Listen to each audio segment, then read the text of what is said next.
11:30 on a Friday night. Rain hammered against the gleaming marble exterior of Westfield Plaza, transforming the normally pristine shopping center into a glistening, deserted monument. Most of the high-end stores had closed hours ago, their displays of luxury goods now performing for an audience of raindrops. Catherine Morgan sat alone on the cold stone steps at the east entrance, her designer suit soaked through, mascara creating abstract art down her cheeks. The bottle blonde hair that normally framed her face in a perfect corporate bob now clung to her skin like seaweed. Her Lexus keys lay scattered on the wet concrete beside her, just out of reach, as if they too had abandoned her. From inside the darkened mall, David Reeves watched through the glass doors, his weathered security badge hanging from a lanyard around his neck. At 45, the night security guard's face carried the topography of a man who had seen more than his share of life's disappointments. His dark eyes, still sharp despite the hour, assessed the situation with professional detachment. The woman outside was Catherine Morgan, CEO of Innovatech, the woman whose name appeared on his paychecks but who had never once looked him in the eye during her brisk walks through the security checkpoint. The woman now rendered helpless by whatever demons had driven her to this state. David's radio crackled. East entrance all clear? He hesitated, thumb hovering over the talk button. Something about the vulnerability of the moment made him pause. In the harsh fluorescent light of the empty mall, David's reflection stared back at him.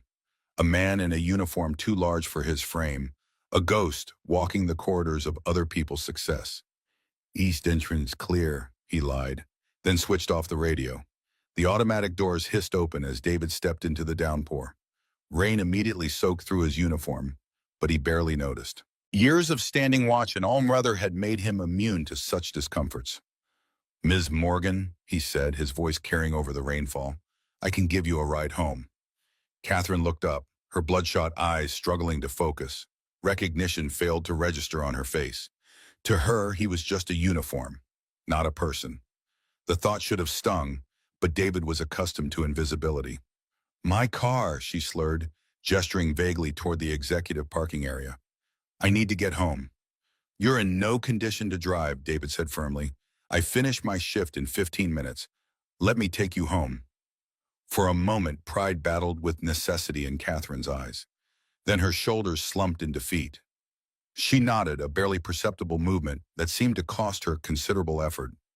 David extended his hand, and after a moment's hesitation, Catherine took it. Her fingers were ice cold against his calloused palm. As David helped her to her feet, Catherine's phone buzzed with an incoming call. The screen illuminated briefly with a name, unknown caller. "Your phone," David said, reaching for it. Catherine snatched it away with surprising agility for someone so intoxicated. "No," she said sharply, then softened. "It's nothing. Work never stops." The phone went dark in her hand, but not before David caught a glimpse of the notification beneath the call. "Security breach, level 1.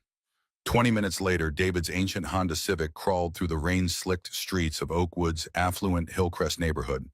The contrast between his car and the surroundings couldn't have been more stark, like a work boot in a display case of Italian leather. Catherine sat in the passenger seat, her head resting against the window, eyes closed but not sleeping. The steady rhythm of the windshield wipers had lulled her into a state of semi-consciousness. David's phone vibrated in his pocket. He pulled it out just enough to see the screen. Peterson, his former colleague. The third call tonight. David silenced it quickly, but not before Catherine's eyes fluttered open. "Important call?" she asked, more lucid than she had been at the mall. "No," David replied, returning his attention to the road. "Just an old friend who doesn't understand time zones." Catherine seemed to accept this explanation, turning back toward the window. "Left at the next light," she murmured. "The building with the copper awning." The phone buzzed again in David's pocket. This time he ignored it completely, but his jaw tightened involuntarily. Whatever Peterson wanted, it couldn't be good. Not at this hour, not after everything that had happened. As they pulled up to Catherine's building, a gleaming high-rise of glass and steel that probably cost more per square foot than David's entire apartment, she fumbled with her purse. "I should pay you," she said, the words slightly less slurred than before. "For the ride." "That's not necessary," David replied, a hint of offense in his voice. "I'm not a taxi service." Catherine looked at him properly for the first time, her blue eyes clearing as they focused on his face. You work for Innovatech, she said, recognition finally dawning. Security, right? Night security at the plaza, David confirmed, surprised she had made the connection in her state. 18 months now.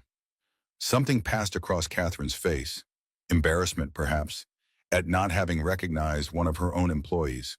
Or maybe it was simply the nausea catching up with her. Thank you, she said, the words coming out stiffly, as if gratitude was an unpracticed muscle. I appreciate your discretion. As she stepped out of the car, Catherine swayed slightly. David moved quickly around the vehicle to steady her, one hand gently gripping her elbow. For a moment, they stood in the rain together, the CEO and the security guard, both equally drenched, equally human. I can make it from here, Catherine insisted, pulling away slightly.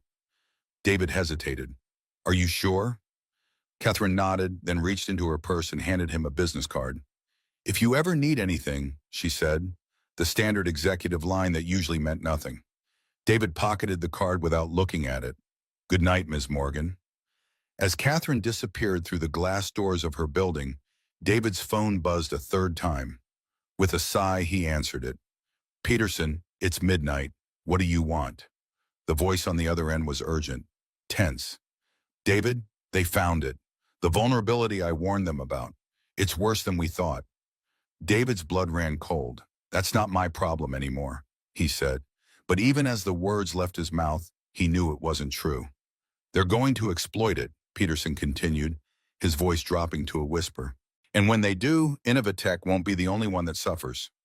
David glanced up at Catherine's building, where a light had just come on in a top-floor apartment.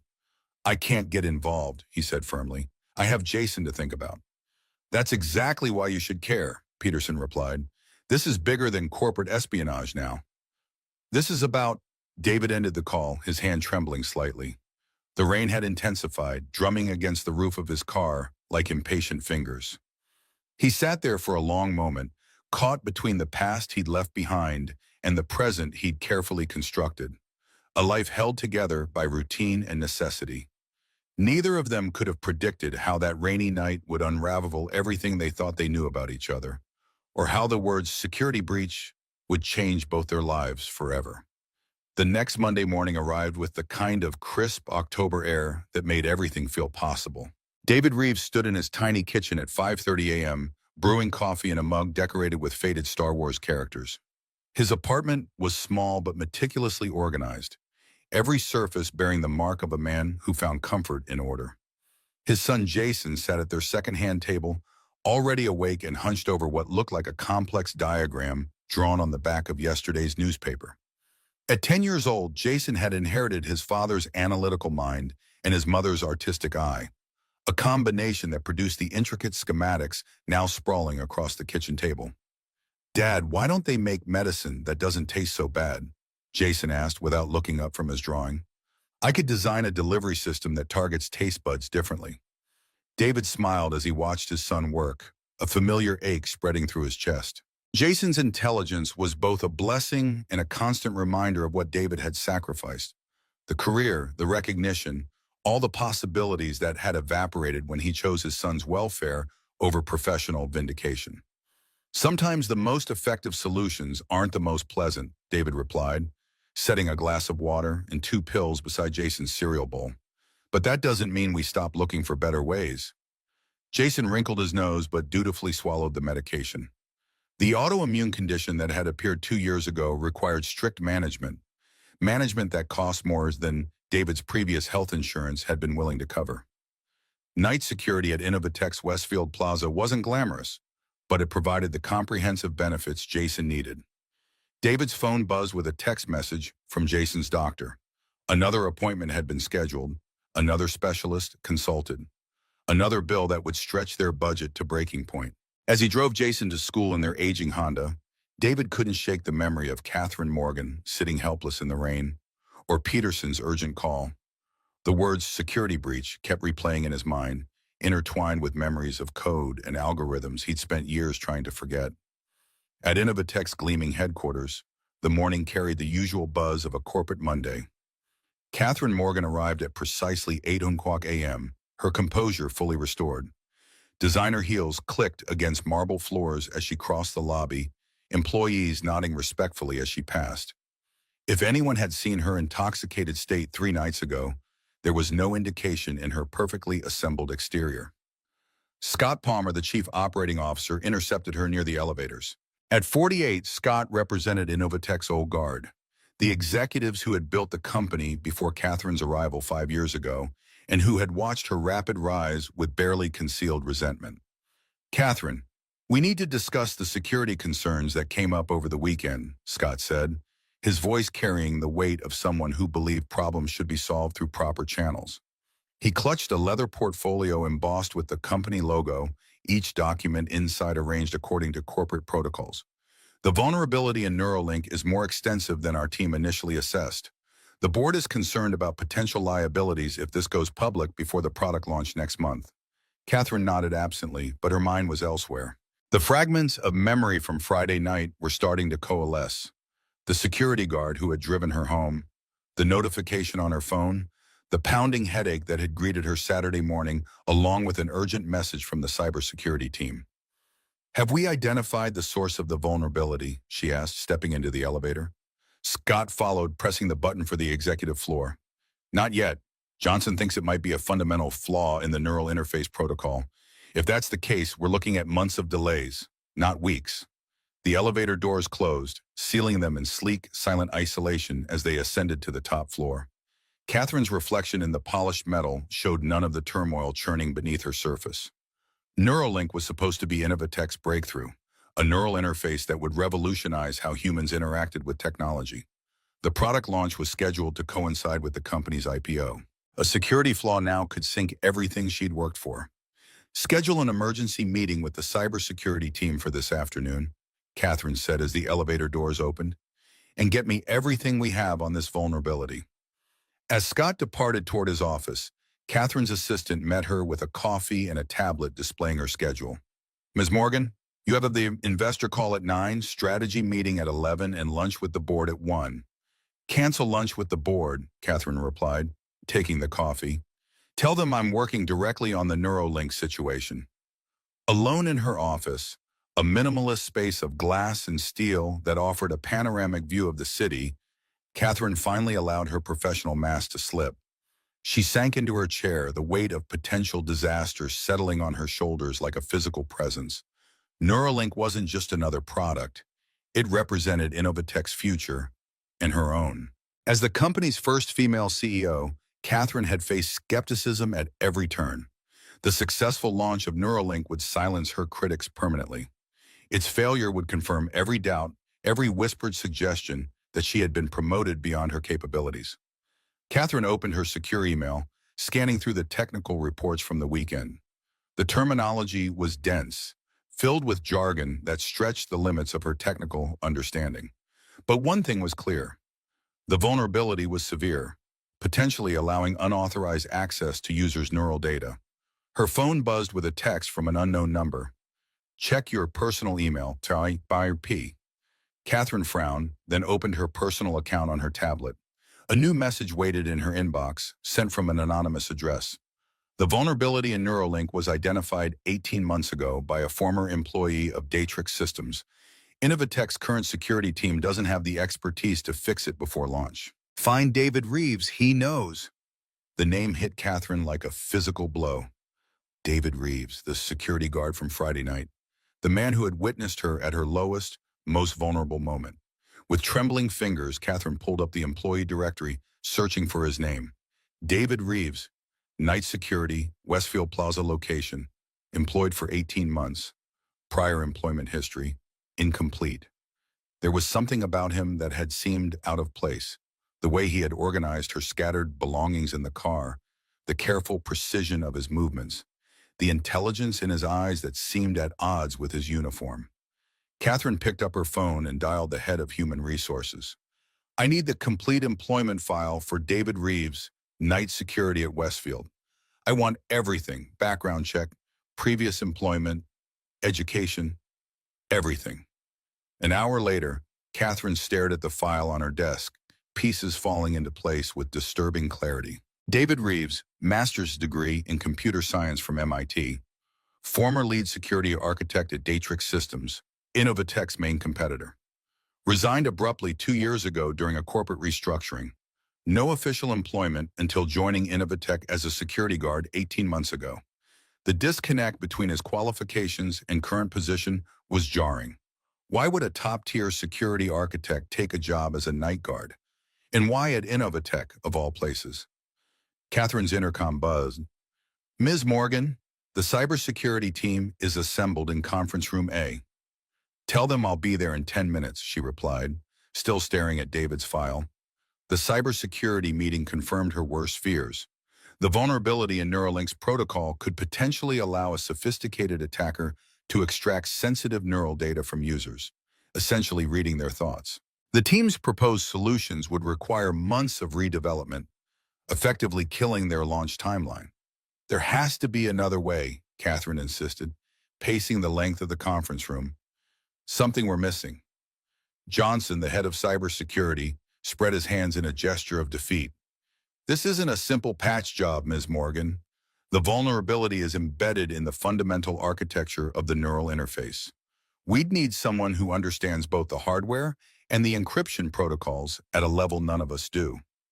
Catherine stopped pacing. What about bringing in an outside consultant, someone with specialized experience in neural interface security?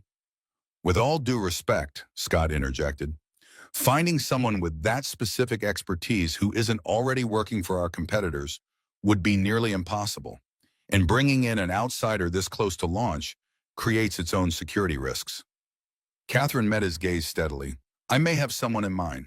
Later that evening, David walked through the empty corridors of Westfield Plaza, his footsteps echoing in the cavernous space. The night shift had become a familiar routine, checking doors, monitoring security feeds, performing hourly walks through the deserted mall. It was mindless work that left his thoughts free to wander, often to places he'd rather not go. His phone vibrated in his pocket, another text from Jason's science teacher. His son had attempted to redesign the classroom's ventilation system, claiming it would improve air quality and student concentration. The teacher's message was polite but firm. Jason needed to focus on being a fifth grader, not an environmental engineer. David sighed, typing a quick apology. Jason's brilliance was becoming harder to contain within the confines of a standard classroom, another problem without an easy solution.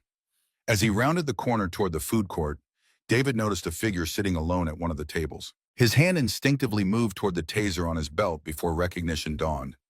Catherine Morgan sat primly on a plastic chair, dressed in a charcoal suit that probably cost more than David's monthly rent. Her posture was rigid, hands clasped on the table before her like a student awaiting examination. Ms. Morgan, David said, approaching cautiously. The mall is closed to the public. I'm aware, she replied, her voice carrying none of the vulnerability from Friday night. I came to speak with you, Mr. Reeves, or should I say, Lead Security Architect Reeves. The title hit David like a physical blow, memories flooding back of a life he'd left behind. His expression remained neutral, but his pulse quickened. I'm just a security guard now. A security guard with a master's from MIT and 8 years' experience designing encryption protocols for neural interfaces? Catherine countered. A security guard who previously worked for our main competitor, Datrix Systems, until your abrupt resignation 2 years ago. David's jaw tightened. If you've come to fire me for failing to disclose my full employment history, I'd appreciate if you'd just get it over with. My shift ends at 7, and Jason needs breakfast before school. Jason, Catherine repeated, your son, 10 years old, diagnosed with juvenile autoimmune disorder 2 years ago. She noted David's eyes narrowing and added, yes, I did my research. Just as I'm sure you've done yours on Innovatech's current situation. David remained silent, his face unreadable. Catherine leaned forward slightly. I'm not here to fire you, Mr. Reeves. I'm here to offer you your real job. I already have a bomb, David replied coldly. One that provides health insurance for my son. A job far beneath your capabilities, Catherine pressed. And I suspect you know exactly why I'm here. The vulnerability in Neuralink's neural interface protocol, the same vulnerability you identified at Datrix Systems before your resignation. David's expression flickered, surprise, quickly masked. What makes you think I know anything about that? Because you tried to warn Datrix about it 2 years ago, and instead of listening, they forced you out, Catherine said, playing her ace. Because the anonymous email I received this morning came from someone who knows both you and the technical details of our situation. And because you've been working at Innovatech for exactly as long as we've been developing Neuralink. She placed a tablet on the table between them, displaying technical specifications. Our cybersecurity team estimates it would take months to redesign the protocol. We don't have months. The vulnerability puts our users at risk of having their neural data compromised. I need someone who understands the problem intimately. David stared at the specifications, muscle memory from his previous life already identifying potential solutions. He fought the urge to reach for the tablet. Why would I help Innovatech? He asked, voice low. When I found this vulnerability at Datrix, I was called paranoid, accused of exaggerating threats to justify a bigger security budget. When I persisted, they suggested I was disloyal, possibly working for competitors. His laugh was hollow. Ironic, considering where I ended up. I'm not asking you to be loyal to Innovatech, Catherine replied. I'm asking you to prevent a security catastrophe that could affect thousands of users, and to be loyal to yourself, to the work you were meant to do. David's eyes met hers, searching for deception. And what do I get out of this arrangement? Triple your current salary for starters, Catherine said promptly. Consultant status, reporting directly to me. Full benefits maintained, of course. And access to Innovatech's research partnership with Boston Children's Hospital, which has one of the leading juvenile autoimmune research programs in the country. The last item landed like a stone in still water, ripples of possibilities spreading through David's carefully controlled expression. For Jason, he would consider almost anything. How do you know I can even solve this problem? He asked, a final resistance. Catherine's lips curved in a slight smile. Because you already have. The protocol modification you proposed at Datrix, the one they rejected, would have addressed the exact vulnerability we're facing now. David's eyebrows rose slightly. You have access to Datrix's internal security proposals? Let's just say information finds its way to those who value it properly, Catherine replied smoothly. So, Mr. Reeves, do we have a deal? Can you fix our problem? David was silent for a long moment, weighing options, calculating risks. Finally, he spoke. I'll need complete access to the Neuralink architecture. No restrictions, no oversight committees, no approval chains. Done. And my work remains confidential. No one knows my background or my connection to Datrix. Agreed. And Jason's medical care takes priority. If he needs me, I'm gone. No questions asked. Catherine extended her hand across the table. We have a deal, Mr. Reeves. David hesitated before taking her hand. Her grip was firm, confident, so different from the vulnerable woman he'd helped into his car 3 nights ago. One more thing, David said, releasing her hand. Why did you really come to me? You could have hired any number of security consultants with the right credentials. Catherine's professional mask slipped just slightly, revealing something more genuine beneath. Because you were kind when you didn't have to be. Because you saw me at my worst and chose discretion. And because I believe in second chances for both of us, both. Before David could respond, his phone buzzed again. This time, he checked the screen immediately. The hospital. About Jason. I have to go, he said, already moving toward the exit. Family emergency. Catherine nodded, understanding in her eyes. Go. We'll continue this tomorrow.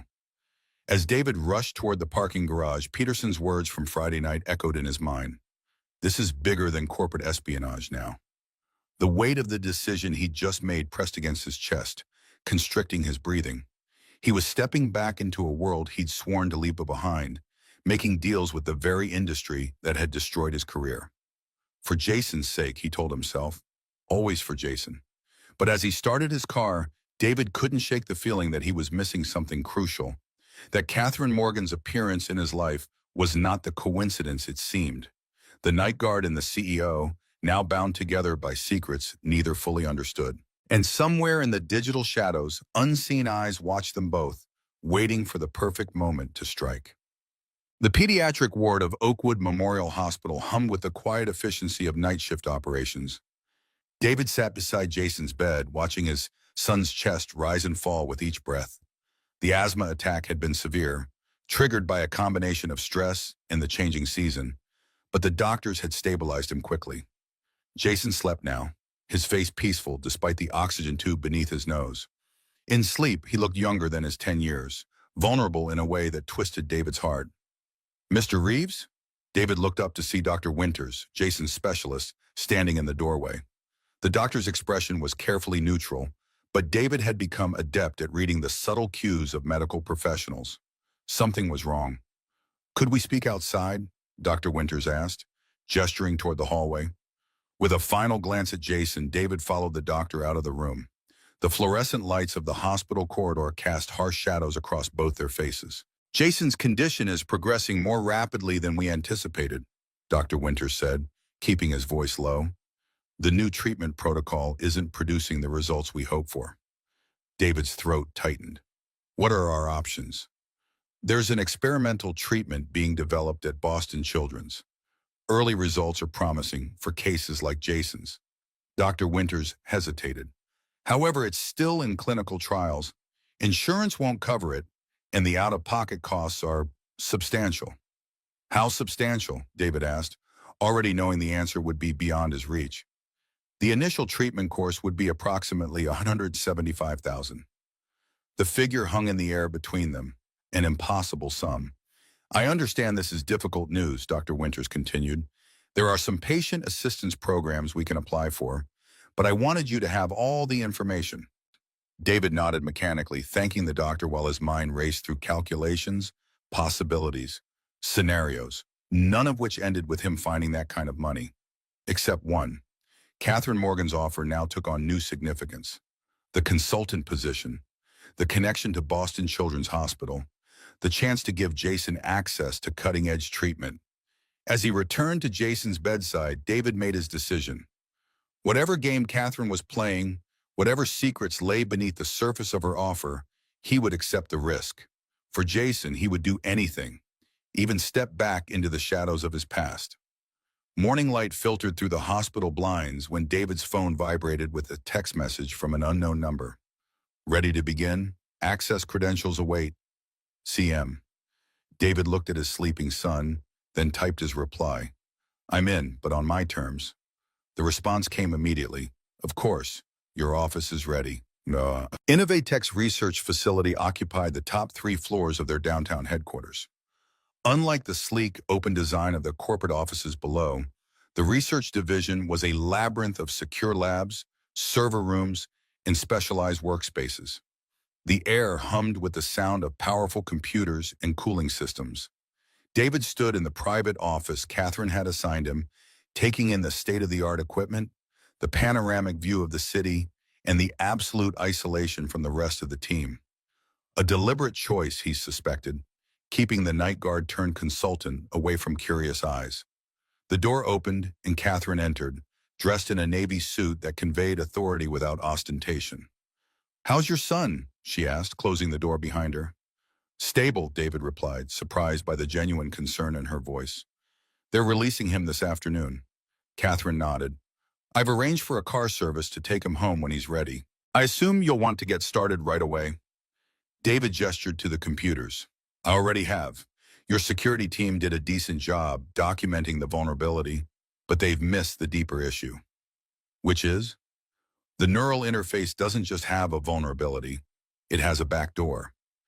David pulled up a complex schematic on the main monitor. Someone deliberately built in access points that bypass the security protocols. This isn't an oversight or a design flaw. It's intentional. Catherine's expression hardened. "Are you suggesting corporate espionage?" "I'm stating facts," David replied coolly. "These access points are sophisticated, hidden beneath layers of legitimate code. Your team didn't find them because they weren't looking for deliberate sabotage. Who would have the expertise to implement something like this?" David met her gaze directly. "At Innovatech, maybe 3 or 4 people. The same would be true at Datrix. Neural interface security is a specialized field." "Could you have done it?" Catherine asked bluntly. A humorless smile crossed David's face. "Technically, yes, but since I've been checking IDs at Westfield Plaza for the past 18 months, My opportunity was somewhat limited. Catherine paced the length of the office, heels clicking against the polished concrete floor. How long will it take you to close these back doors? That depends on how deep they go. David turned back to the monitors. I'll need to audit the entire code base, layer by layer. Could be days, could be weeks. We don't have weeks, Catherine said, tension evident in her voice. The board is already nervous about delays. If word gets out about deliberate sabotage, investor confidence will collapse before we even go public. David's fingers flew across the keyboard, diving deeper into the code. Then we'd better hope the saboteur didn't cover their tracks too carefully. Catherine watched him work for a moment, struck by the transformation. Gone was the reserve security guard, replaced by a focused professional navigating complex systems with practiced ease. This was David Reeves in his natural element, and it was clear he was exceptional. I'll leave you to it, she said finally. Use whatever resources you need. Report directly to me, no one else. As she turned to leave, David spoke without looking away from the screen. There's something you're not telling me, Miss Morgan.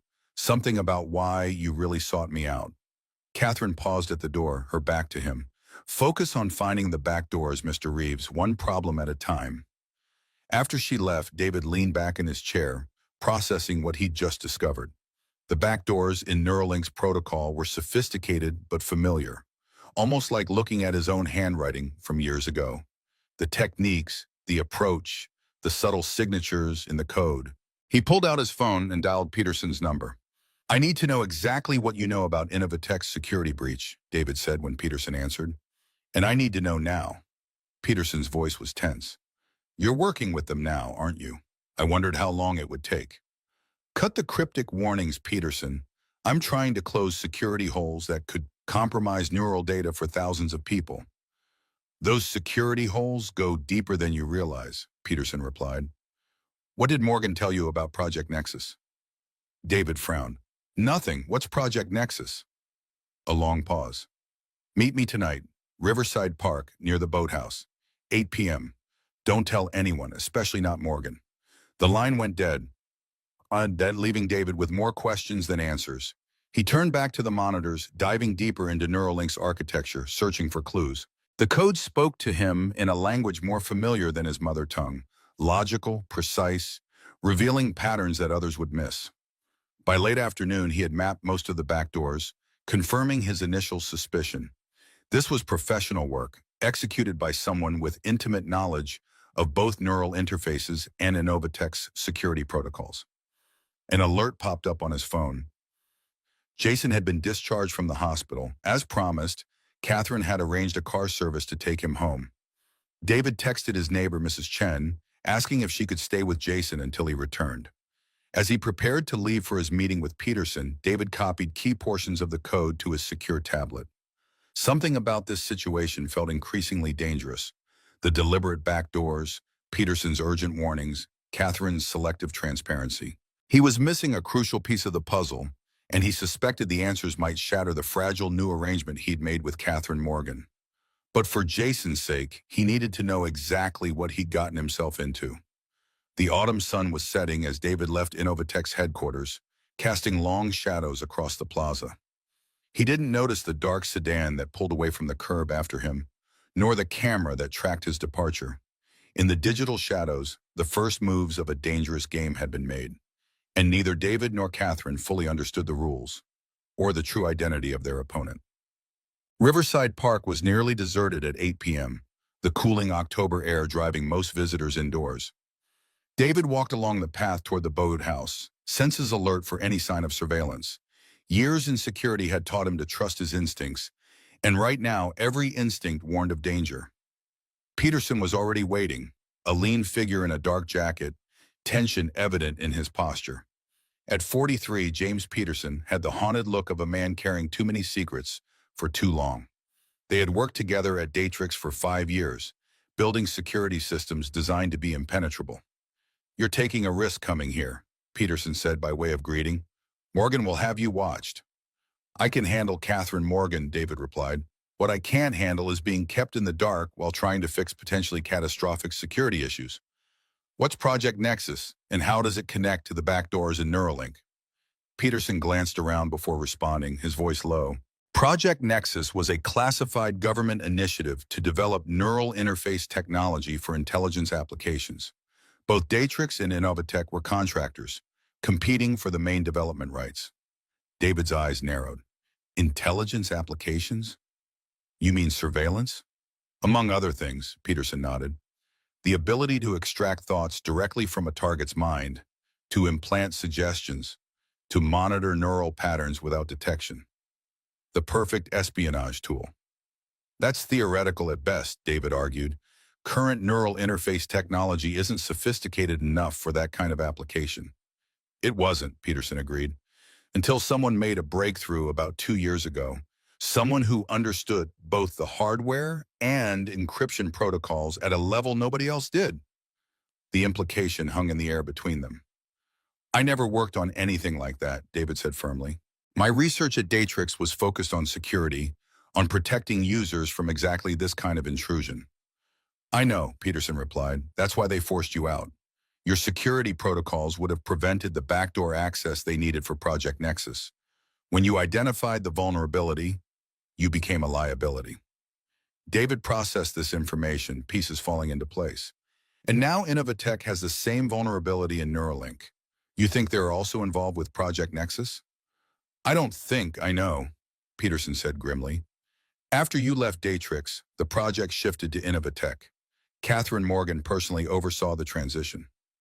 The revelation hit David like a physical blow. Catherine had sought him out not to fix the vulnerability, but to understand how he had identified it, to ensure their backdoors remained functional while appearing to address security concerns. I need proof, David said, mind racing through implications. Documentation, communications, something concrete. Peterson reached into his jacket and pulled out a small drive. Everything I could gather is here. Access logs, project transfers, communication between Innovatech and military contractors. But be careful, this information got 2 people at Datrix killed in accidents last year. As David reached for the drive, a sharp crack echoed across the park, the unmistakable sound of a gunshot. Peterson's eyes widened in shock and pain as a dark stain spread across his chest. David lunged forward, catching Peterson as he collapsed.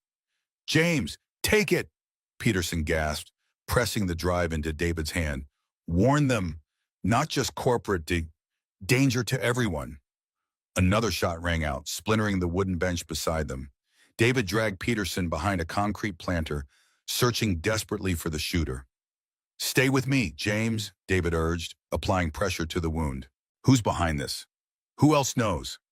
Peterson's breathing grew labored, his voice barely audible. Trust no one, especially Morgan. She knows about Jason. The mention of his son's name sent ice through David's veins. What about Jason? What does she know? But Peterson's eyes had gone distant, his body limp. David checked for a pulse, finding nothing. More shots struck the planter, sending concrete fragments flying. Survival instinct took over. David pocketed the drive and from, staying low, using the park's landscaping as cover. Behind him, he heard shouts, footsteps, the sound of pursuit. As he reached the street, David blended into a group of evening pedestrians, heart pounding in his chest. He needed to get to Jason, to ensure his son's safety. Then he would deal with Catherine Morgan and whatever deadly game she had drawn him into. His phone buzzed with an incoming text. Catherine's number. Where are you? We have a breakthrough on the Neuralink situation. Need you back at the office immediately. David stared at the message, Peterson's warning echoing in his mind. Trust no one, especially Morgan. The night that had started with professional collaboration had transformed into something far more dangerous. Peterson was dead. Unknown assailants were in pursuit. And somewhere in the web of deception surrounding Project Nexus lay a threat to his son. For the first time in years, David felt the cold calculation of his security architect mindset take over.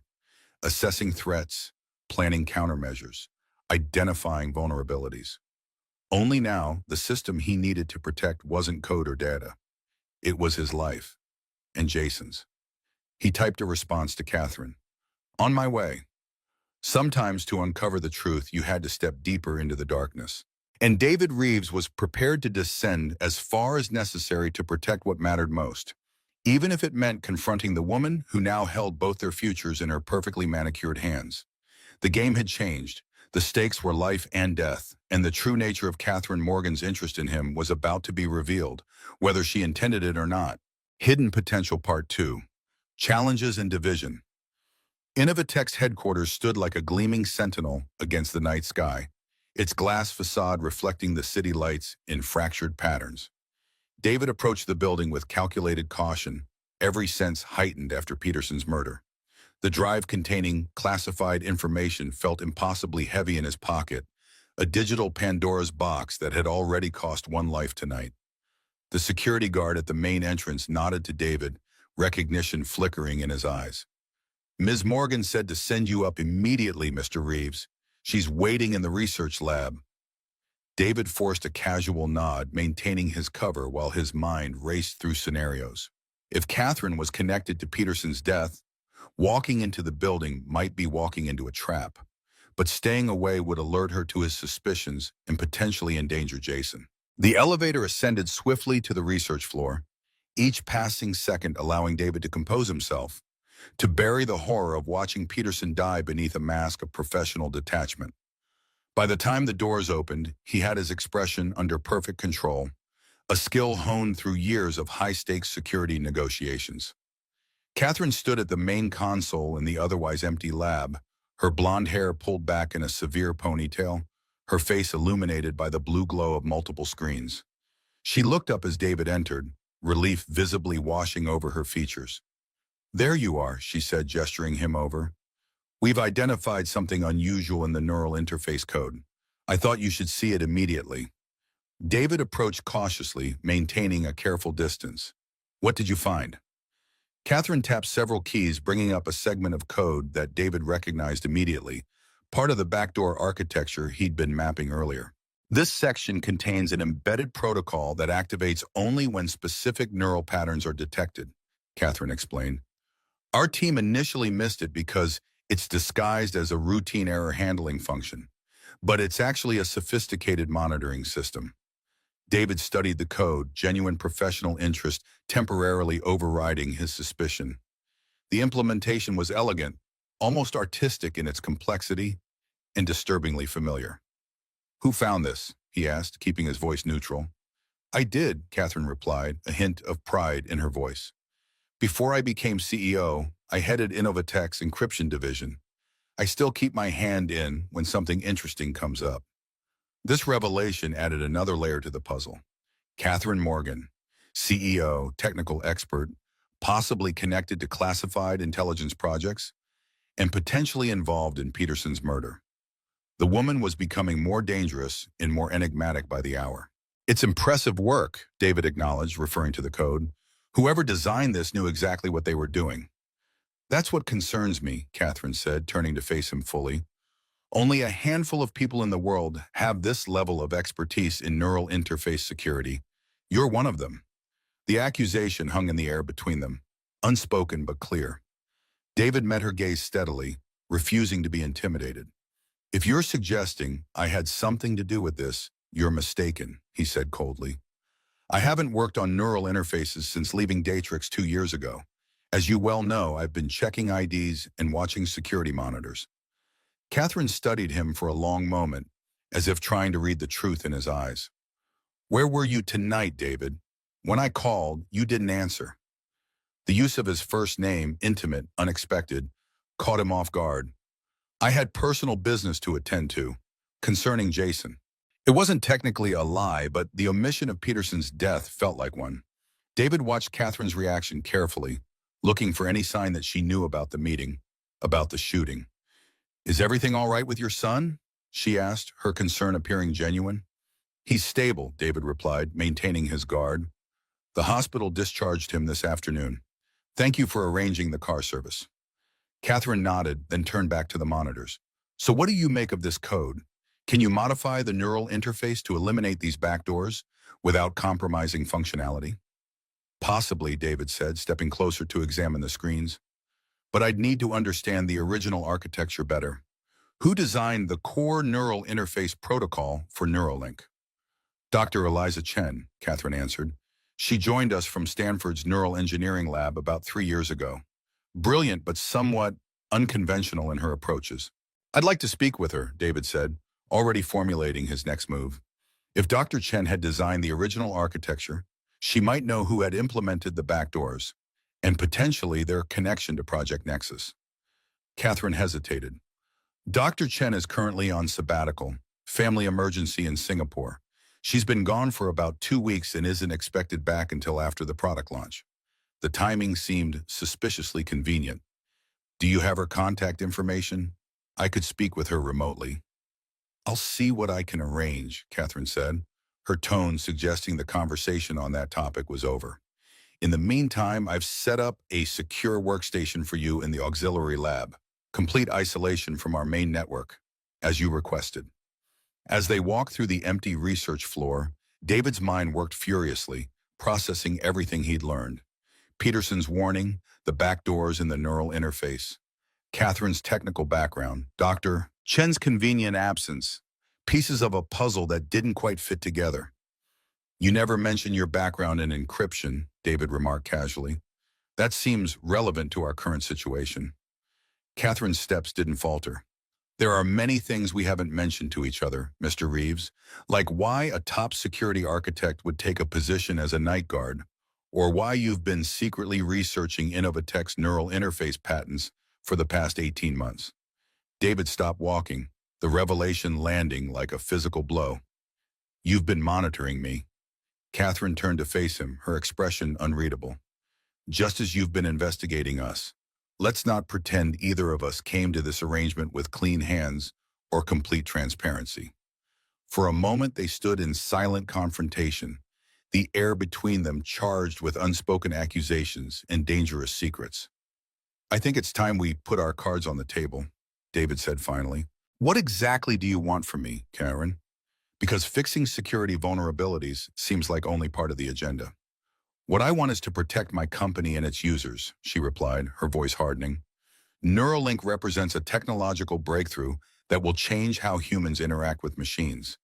If it fails because of security concerns, the setback to the field would be immeasurable.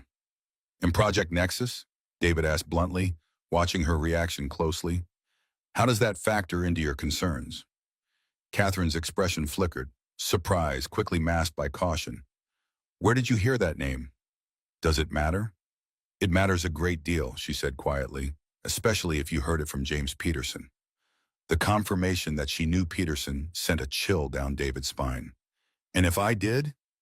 Catherine glanced around the empty corridor, then stepped closer, her voice dropping to barely above a whisper. Then you're in more danger than you realize. Peterson was under investigation for selling classified information to foreign entities. If he's been in contact with you, you may already be compromised. The claim contradicted everything David knew about Peterson, a man who had risked and ultimately lost his life to expose what he believed was a dangerous conspiracy. That's convenient, David replied coldly, discrediting the messenger when the message becomes problematic. I'm trying to protect you, Catherine insisted, genuine urgency in her voice. Peterson was involved in things you don't understand, things that could put both you and Jason at risk.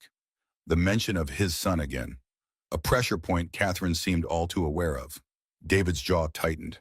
I think I understand more than you realize, he said, and I think it's time for me to go home and check on my son. Catherine reached out, her hand closing around his wrist with surprising strength. David, please. Whatever Peterson told you, whatever you think you know, it's not the complete picture. Stay, work with me on this. I promise you'll understand everything soon. Her touch sent an unexpected current through him, not just physical awareness, but a complex resonance of danger and connection. David extricated his wrist from her grip, maintaining his composure with effort. I'll be back in the morning, he said firmly. We can continue this discussion then. Catherine seemed about to protest, then nodded reluctantly. First thing tomorrow.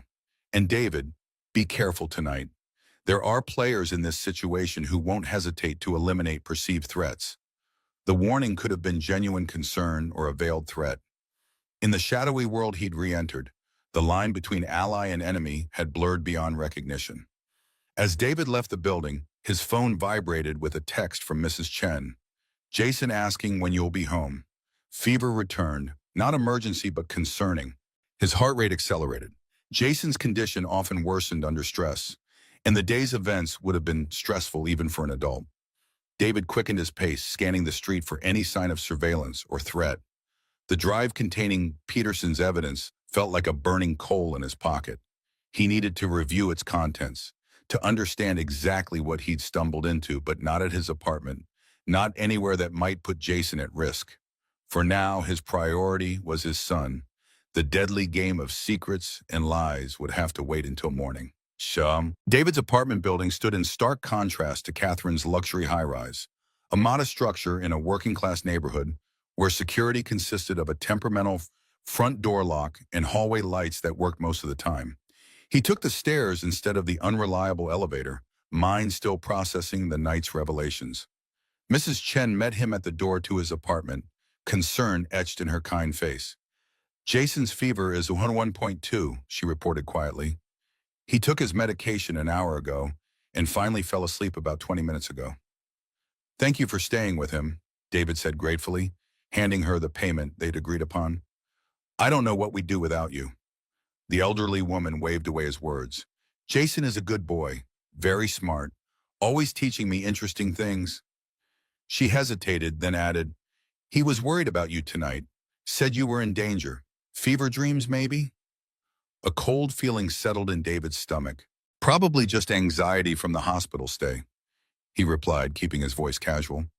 Kids pick up on more than we realize. After Mrs. Chen left, David went directly to Jason's room. His son lay curled on his side, dark hair damp with sweat against his forehead, breathing slightly labored but steady. David gently placed a hand on Jason's cheek, feeling the heat of fever. Dad? Jason murmured, eyes fluttering open. I'm here, David said softly. How are you feeling, buddy? Better now. Jason's voice was drowsy from medication. Did you fix the problem at work? The one with the brain computer? David froze. What do you mean? Jason shifted, struggling to focus through his fever. The lady who called, she said you were fixing a computer that connects to people's brains. She said it was very important. What lady, Jason? David asked, fighting to keep his voice calm while alarm bells screamed in his mind. When did she call? Today, when I got home from the hospital. Jason's eyes were already closing again, medication pulling him back towards sleep. She knew all about my condition. Said you were helping her company make things that could help me get better. David sat perfectly still beside his son's bed, cold fury replacing his initial shock. Catherine, or someone connected to her, had contacted Jason directly, had used his medical condition as leverage. The violation felt intensely personal, threatening the one area of his life he'd tried to keep separate from the darkness of his past. After ensuring Jason was deeply asleep, David went to the kitchen and removed a loose tile beneath the sink, retrieving a small waterproof case. Inside was a secure laptop he'd maintained for emergencies, completely isolated from any network, impossible to trace or hack remotely. He inserted Peterson's drive, bracing himself for whatever secrets it might contain. 2 hours later, David sat motionless at the kitchen table, the evidence laid bare before him. Project Nexus was far more than corporate espionage or military intelligence gathering. It was a systematic attempt to develop technology that could directly influence neural pathways, not just reading thoughts, but potentially controlling them. The documents detailed experiments, test subjects, success rates. Datrix had developed the initial interface. Innovatech had refined it to increase precision and reduce detection. And behind both companies stood a shadowy governmental entity identified only as Division. Most disturbing were the clinical trials data, showing test subjects experiencing memory alterations, behavioral modifications, and in some cases, neurological damage. The research had progressed despite clear ethical violations and evidence of harm.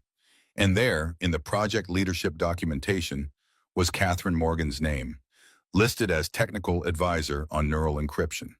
She hadn't just known about Project Nexus, she had been instrumental in its development. The revelation confirmed David's worst fears.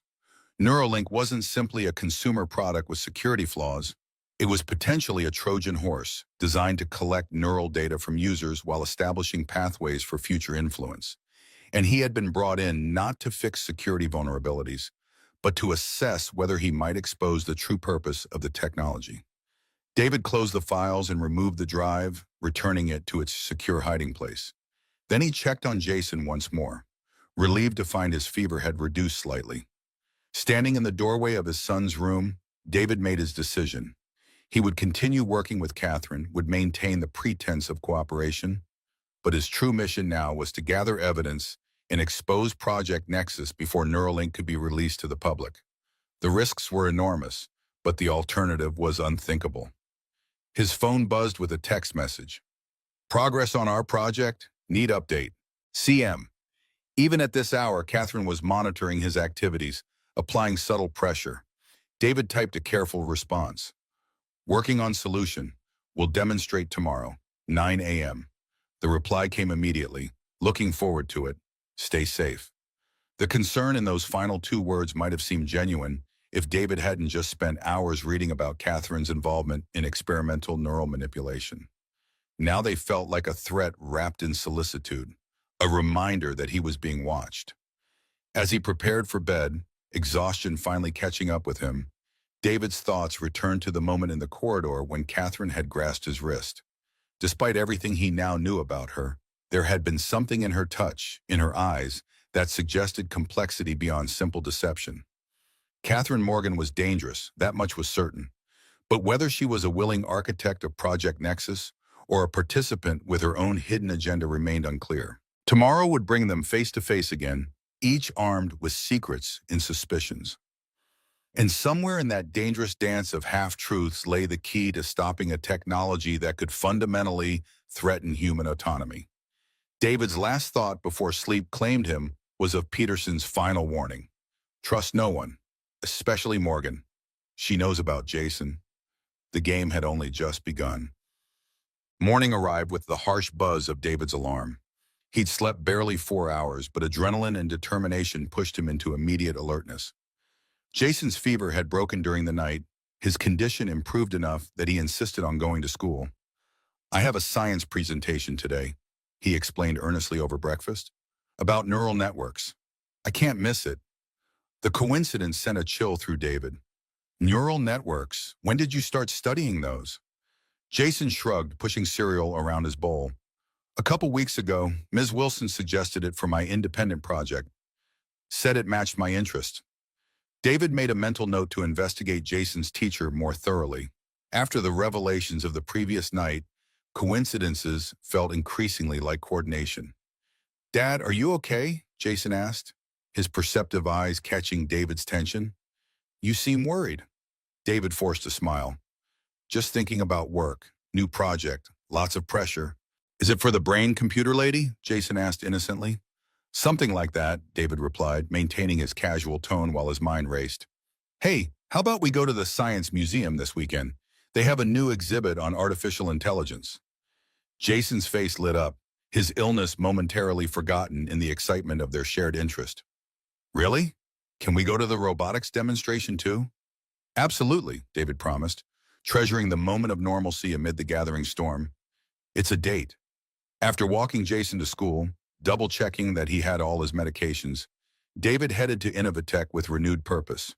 He had prepared a modified version of the neural interface code overnight, one that appeared to maintain the backdoor functionality while actually implementing subtle safeguards that would alert users to any unauthorized access attempts.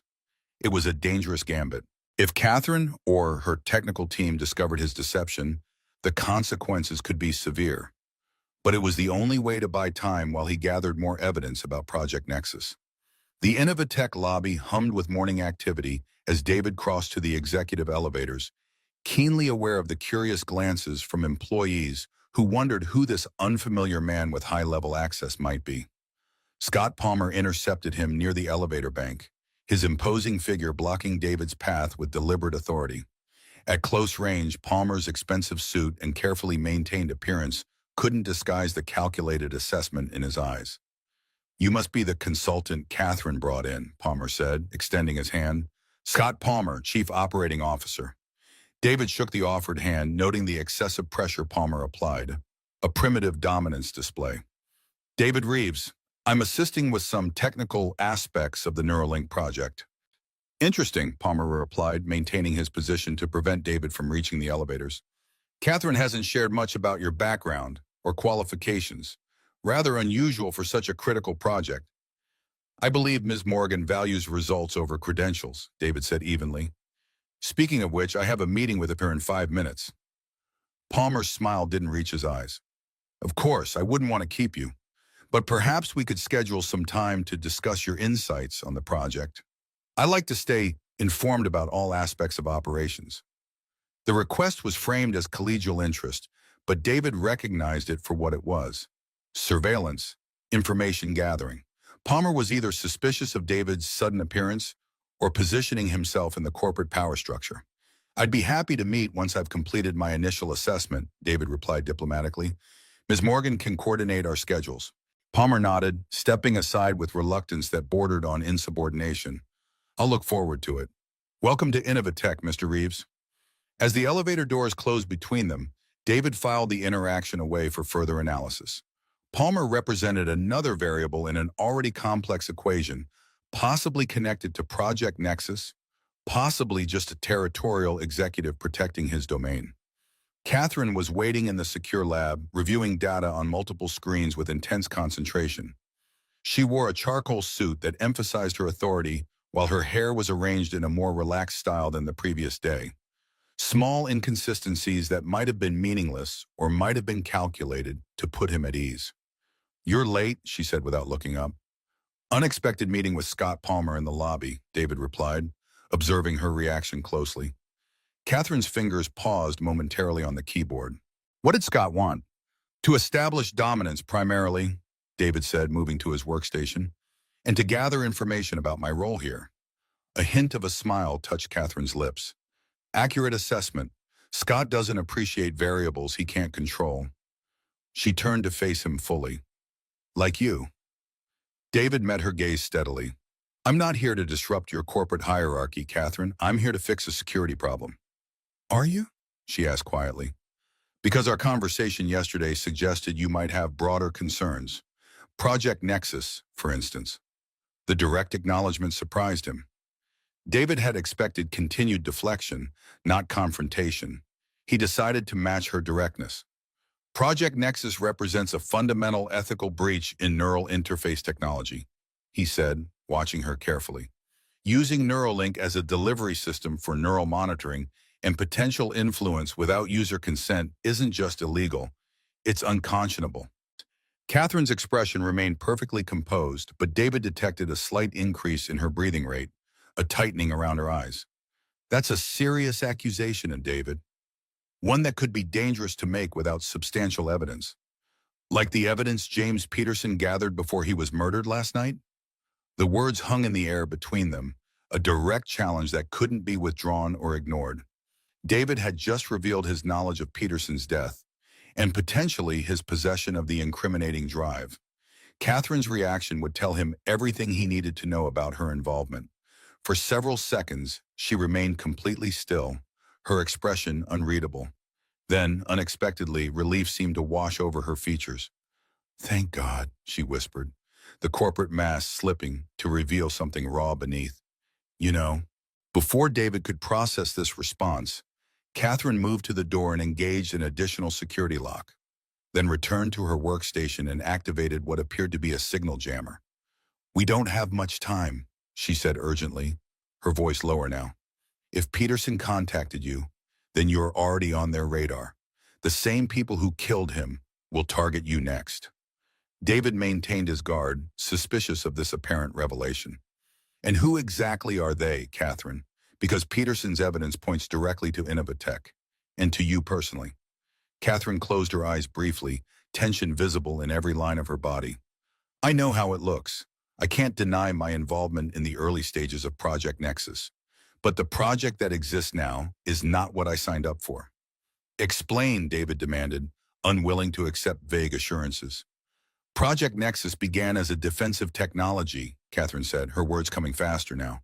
A way to protect against emerging neural hacking threats. I developed encryption protocols designed to secure neural interfaces against unauthorized access. That was 3 years ago. She moved to a secure terminal, typing rapidly. 6 months into development, the military applications became apparent. Division, the government entity funding the research, shifted focus from protection to exploitation. I objected and was gradually moved to a peripheral role. Yet you still appear in the project leadership documentation, David pointed out, as recently as 6 months ago. Because I never formally withdrew, Catherine acknowledged. I needed to maintain access to monitor what they were doing with my work. When they transferred the project from Datrix to Innovatech, I engineered my promotion to CEO specifically to gain oversight. David remained skeptical. That's a convenient narrative, one that positions you as an unwilling participant rather than a key architect. I understand your suspicion, Catherine said, her composure returning. In your position, I'd feel the same. But consider this. If I were fully aligned with Project Nexus, why would I bring you in? Your history of identifying and exposing the exact vulnerabilities they're exploiting makes you their worst nightmare.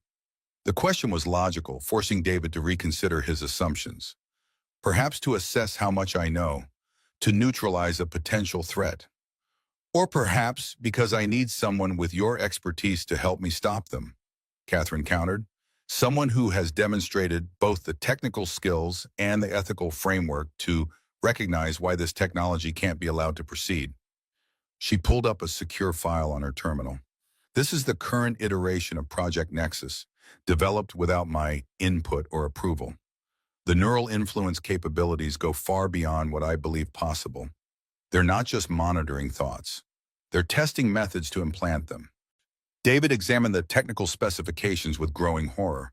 The back doors he'd identified in Neuralink were more sophisticated than he'd initially recognized, designed not just for data extraction, but for bidirectional neural communication. If this technology deploys with Neuralink, it creates the infrastructure for unprecedented privacy violations, Catherine continued, and potentially for mass manipulation. That's why I sought you out, David, not because you drove me home one night, but because your work at Datrix demonstrated that you understood these risks before anyone else.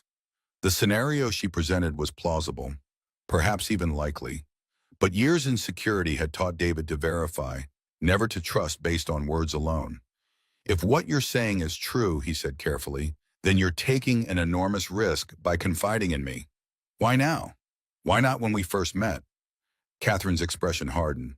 Because I needed to be certain of your position. Peterson's death confirms that Division is eliminating anyone who threatens to expose Project Nexus. By telling you the truth, I'm potentially signing my own death warrant.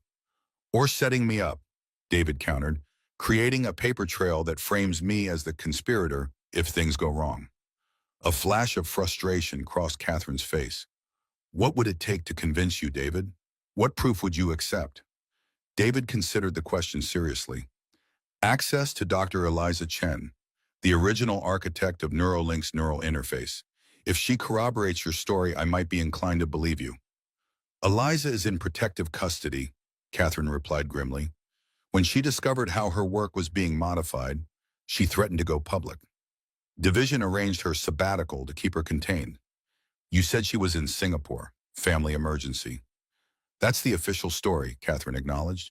The reality is that she's being held at a Division facility outside Portland, officially for psychiatric evaluation following a stress-related breakdown.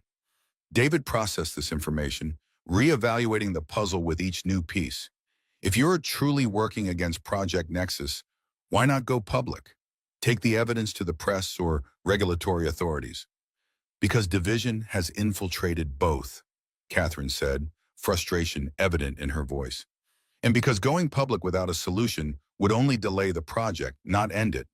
We need to do more than expose Nexus. We need to render the entire approach technologically unfeasible. She stepped closer, intensity radiating from her. That's why I need you, David. Together, we can develop security protocols that make neural manipulation impossible, regardless of what Division wants. We can build safeguards directly into the architecture that can't be removed without destroying functionality. The technical challenge she described was exactly the work David had been passionate about at Datrix, creating unbreakable protection for neural data. The opportunity to resume that research, to potentially prevent unprecedented privacy violations, was powerfully tempting. But trust remained the insurmountable barrier. "I need time to verify your claims," David said finally, "and I need assurance that Jason remains completely outside of this situation." Catherine nodded solemnly. "I understand, but we don't have much time. Neuralink is scheduled for release in 3 weeks. And now that Peterson has been eliminated, Division will be watching for any other potential leaks." "What about Scott Palmer?" David asked. "Where does he fit in this scenario?" A shadow crossed Catherine's face. "Scott is Division's primary contact at Innovatech. He oversees Project Nexus implementation and reports directly to their leadership. He's dangerous, David. If he suspects you know anything about the project, he won't hesitate to take action." The warning aligned with David's initial impression of Palmer. Still, he maintained his skepticism. "I'll continue working on the security modifications as agreed, but I'll need access to the full Neuralink architecture, not just the sections you've shown me." "Granted," Catherine said immediately, "but be careful what you access and when. Division monitors all system interactions. If you start digging too obviously into restricted areas, they'll notice." Their conversation was interrupted by Catherine's phone vibrating on the desk. She glanced at the screen, her expression darkening. "Scott has called an emergency executive meeting about Neuralink's security status," she reported. "He specifically requested your attendance." "That seems premature," David observed. "I've barely begun my assessment." "It's not about your assessment," Catherine said grimly. "It's about establishing control. Scott wants to evaluate you personally to determine whether you're a threat to Project Nexus." David felt the noose tightening. "And if he decides I am?" Catherine's eyes met his, genuine concern evident in their depths. "Then we've both just run out of time." The Innovatech boardroom projected power and success through every design element, from the massive table of polished mahogany to the floor-to-ceiling windows offering panoramic views of the city. David entered alongside Catherine, acutely aware of the calculating gazes that tracked their arrival. Scott Palmer sat at the head of the table, a position that should have belonged to Catherine as CEO. The power play was obvious, establishing hierarchy before the meeting even began. Around him sat 5 other executives, each projecting the same blend of corporate confidence and thinly veiled ambition. "Catherine, Mr. Reeves, thank you for joining us," Palmer said, gesturing to the 2 empty seats. "Deliberately separated," David noted. "We thought it important to get a status update on the Neuralink security situation, given the proximity to launch." Catherine took her seat with practiced grace, betraying none of the tension David had witnessed in the lab. "Of course, Scott. Though, as I mentioned, Mr. Reeves has only just begun his assessment. Even preliminary insights would be valuable," Palmer replied smoothly, turning his attention to David. "Perhaps Mr. Reeves could share his initial findings." David recognized the trap immediately. Without knowing exactly what Palmer knew about Project Nexus, any statement he made could reveal his own knowledge or lack thereof. The safest approach was technical competence without specific revelations. "My preliminary review indicates several areas of concern," David began, keeping his tone professionally neutral. "The neural interface contains potential access vulnerabilities that could compromise user data. I'm currently mapping these vulnerabilities to determine their scope and potential solutions." "Interesting," Palmer said, leaning forward slightly. "And what specific access points have you identified as problematic?" The question was precision-targeted, designed to determine exactly what David had discovered about the back doors. He chose his response carefully. "The primary concerns are in the neural pattern recognition protocols," David replied. "Specifically, the error-handling functions contain nested callbacks that could potentially be exploited by sophisticated attackers." Palmer's expression revealed nothing, but David noticed a slight relaxation in his posture, the confidence of a predator who believes his prey remains unaware of the real danger. "And your background in neural interface security comes from?" Palmer let the question hang, a clear invitation for David to reveal his connection to Datrix. "Various projects over the years," David responded vaguely. "Neural interface security is a specialized field with a relatively small community of experts." Palmer smiled thinly. Indeed, such a small community that most specialists know each other. Yet none of our team seems familiar with your work. Catherine intervened smoothly. Mr. Reeves's credentials were thoroughly vetted before his engagement, Scott. His expertise is precisely what we need to address the security concerns before launch. Of course, Palmer conceded with false graciousness. I'm merely expressing the board's interest in ensuring we have the right expertise for such a critical product. Neuralink represents a significant investment and opportunity for Innovatech. He turned to the other executives. Which brings me to the purpose of this meeting. Given the security concerns Catherine has raised, I believe we should consider delaying the launch to ensure all vulnerabilities are addressed. The suggestion sent a ripple of concern through the room. One of the executives, a sharp-faced woman David didn't recognize, spoke up immediately. A delay would significantly impact our IPO timeline, Scott. Investors are expecting Neuralink to hit the market before our public offering. Better a slight delay than a security scandal that tanks our stock on day one, Palmer countered. I'm simply suggesting we give Mr. Reeves adequate time to complete his assessment and implement solutions. David recognized the strategy with growing unease. Palmer was positioning himself as the voice of caution and security, while simultaneously buying time for Project Nexus to complete its implementation within Neuralink. A delay would serve Division's interests, not undermine them. That won't be necessary, David said firmly, drawing all eyes to him. I believe I can address the critical vulnerabilities within the original timeline. With proper resources and cooperation from the development team, we can maintain the launch schedule while ensuring user security. Palmer's expression hardened almost imperceptibly. That seems optimistic, Mr. Reeves. Perhaps dangerously so. I don't believe in setting expectations I can't meet, David replied, meeting Palmer's gaze directly. If I encounter obstacles that necessitate a delay, I'll be the first to say so. Catherine interjected before Palmer could respond. David's confidence is based on his preliminary assessment. I suggest we allow him to continue his work before making decisions about timeline adjustments. The tension in the room was palpable as Palmer weighed his options. Finally, he nodded with calculated magnanimity. Very well, Mr. Reeves will continue his security assessment with full access to the development team. We'll reconvene in 3 days to evaluate progress. As the meeting dispersed, Palmer approached David with the practiced smoothness of a corporate predator. I hope you don't feel I was challenging your expertise, Mr. Reeves. Security is simply a paramount concern for any neural interface technology. The potential for harm if vulnerabilities are exploited is significant. The implied threat hung in the air between them, dressed in corporate pleasantries, but unmistakable in its intent. I understand completely, David replied, matching Palmer's tone. Rest assured, I'll be thorough in identifying and addressing any potential exploits into the system. Palmer's smile never reached his eyes. I'm counting on it, for everyone's sake. As David and Catherine left the boardroom, the weight of the confrontation settled over them. Palmer had effectively declared his suspicion and established a deadline, 3 days before their next move would be forced. He knows, David said quietly as they entered the elevator. He's testing to see how much I've discovered about Project Nexus. Catherine nodded grimly. And now he's accelerating his timeline. We need to move faster than anticipated. What exactly are you proposing? The elevator doors closed, sealing them in momentary privacy. Catherine's expression was resolute, the corporate mask completely abandoned. We need to access the complete Project Nexus documentation, she said in a low voice. Not just the portions I've been permitted to see, but the full implementation specifications.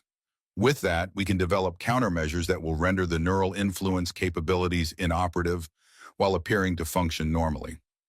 That documentation would be heavily restricted, David pointed out. Attempting to access it would immediately alert Division. Not if we use the right access credentials, Catherine countered. Dr. Chen's login still has the necessary clearance. Division hasn't deactivated it to avoid raising suspicions about her absence. David considered the implications. Using her credentials would be traceable. Whoever does it would be immediately identified as a security threat. Exactly, Catherine replied, her gaze intense, which is why I need to be the one who does it. As CEO, I can potentially justify my access if discovered. You, on the other hand, need to remain above suspicion to continue your work on the countermeasures. The elevator reached the research floor, but neither moved to exit. They stood in suspended animation, the moment of decision hanging between them. Why would you take that risk? David asked, still searching for the deception, the hidden angle. If you're caught accessing classified Nexus files, Division won't hesitate to eliminate you, just like Peterson. Catherine's expression softened slightly, vulnerability showing through her carefully constructed armor. Because some things are worth risking everything for. The technology we're developing could fundamentally change human autonomy. If I help create this monster, even unwittingly, then I have a responsibility to stop it. For the first time since meeting Catherine Morgan, David felt the possibility that she might be exactly what she claimed. Not a willing architect of Project Nexus, but a reluctant participant trying to undo a dangerous creation. Even if I believe you, that he said carefully, we'd need more than documentation to stop this. We'd need proof of Division's intentions, evidence of their unauthorized neural influence testing, something concrete enough to force regulatory intervention. That evidence exists, Catherine replied, in the same secured servers that contain the complete Nexus specifications. Peterson found fragments, which is why they killed him. But together with your security expertise and my access, we could extract the full documentation. The elevator doors opened, but still they remained, caught in the gravity of the decision before them. Working with Catherine meant trusting her, at least partially, with his safety and potentially Jason's. The risk was enormous. But the alternative, allowing Project Nexus to deploy unimpeded, was unthinkable. When would we make this attempt? David asked, his decision implicit in the question. Tonight, Catherine said without hesitation. After regular hours, when most of the security monitoring is automated rather than human, we'll need to move quickly before Palmer realizes what we're planning. As they finally exited the elevator, David's phone vibrated with an incoming call. The school's number flashed on the screen, sending a jolt of adrenaline through his system. Mr. Reeves, the principal's voice was tense. There's been an incident involving Jason. He collapsed during his presentation and experienced some kind of seizure. The paramedics are taking him to Oakwood Memorial now. The world seemed to tilt beneath David's feet. I'm on my way, he managed, already moving toward the exit. Catherine followed, concern evident in her expression. What's happened? Jason, David replied, his voice tight with fear.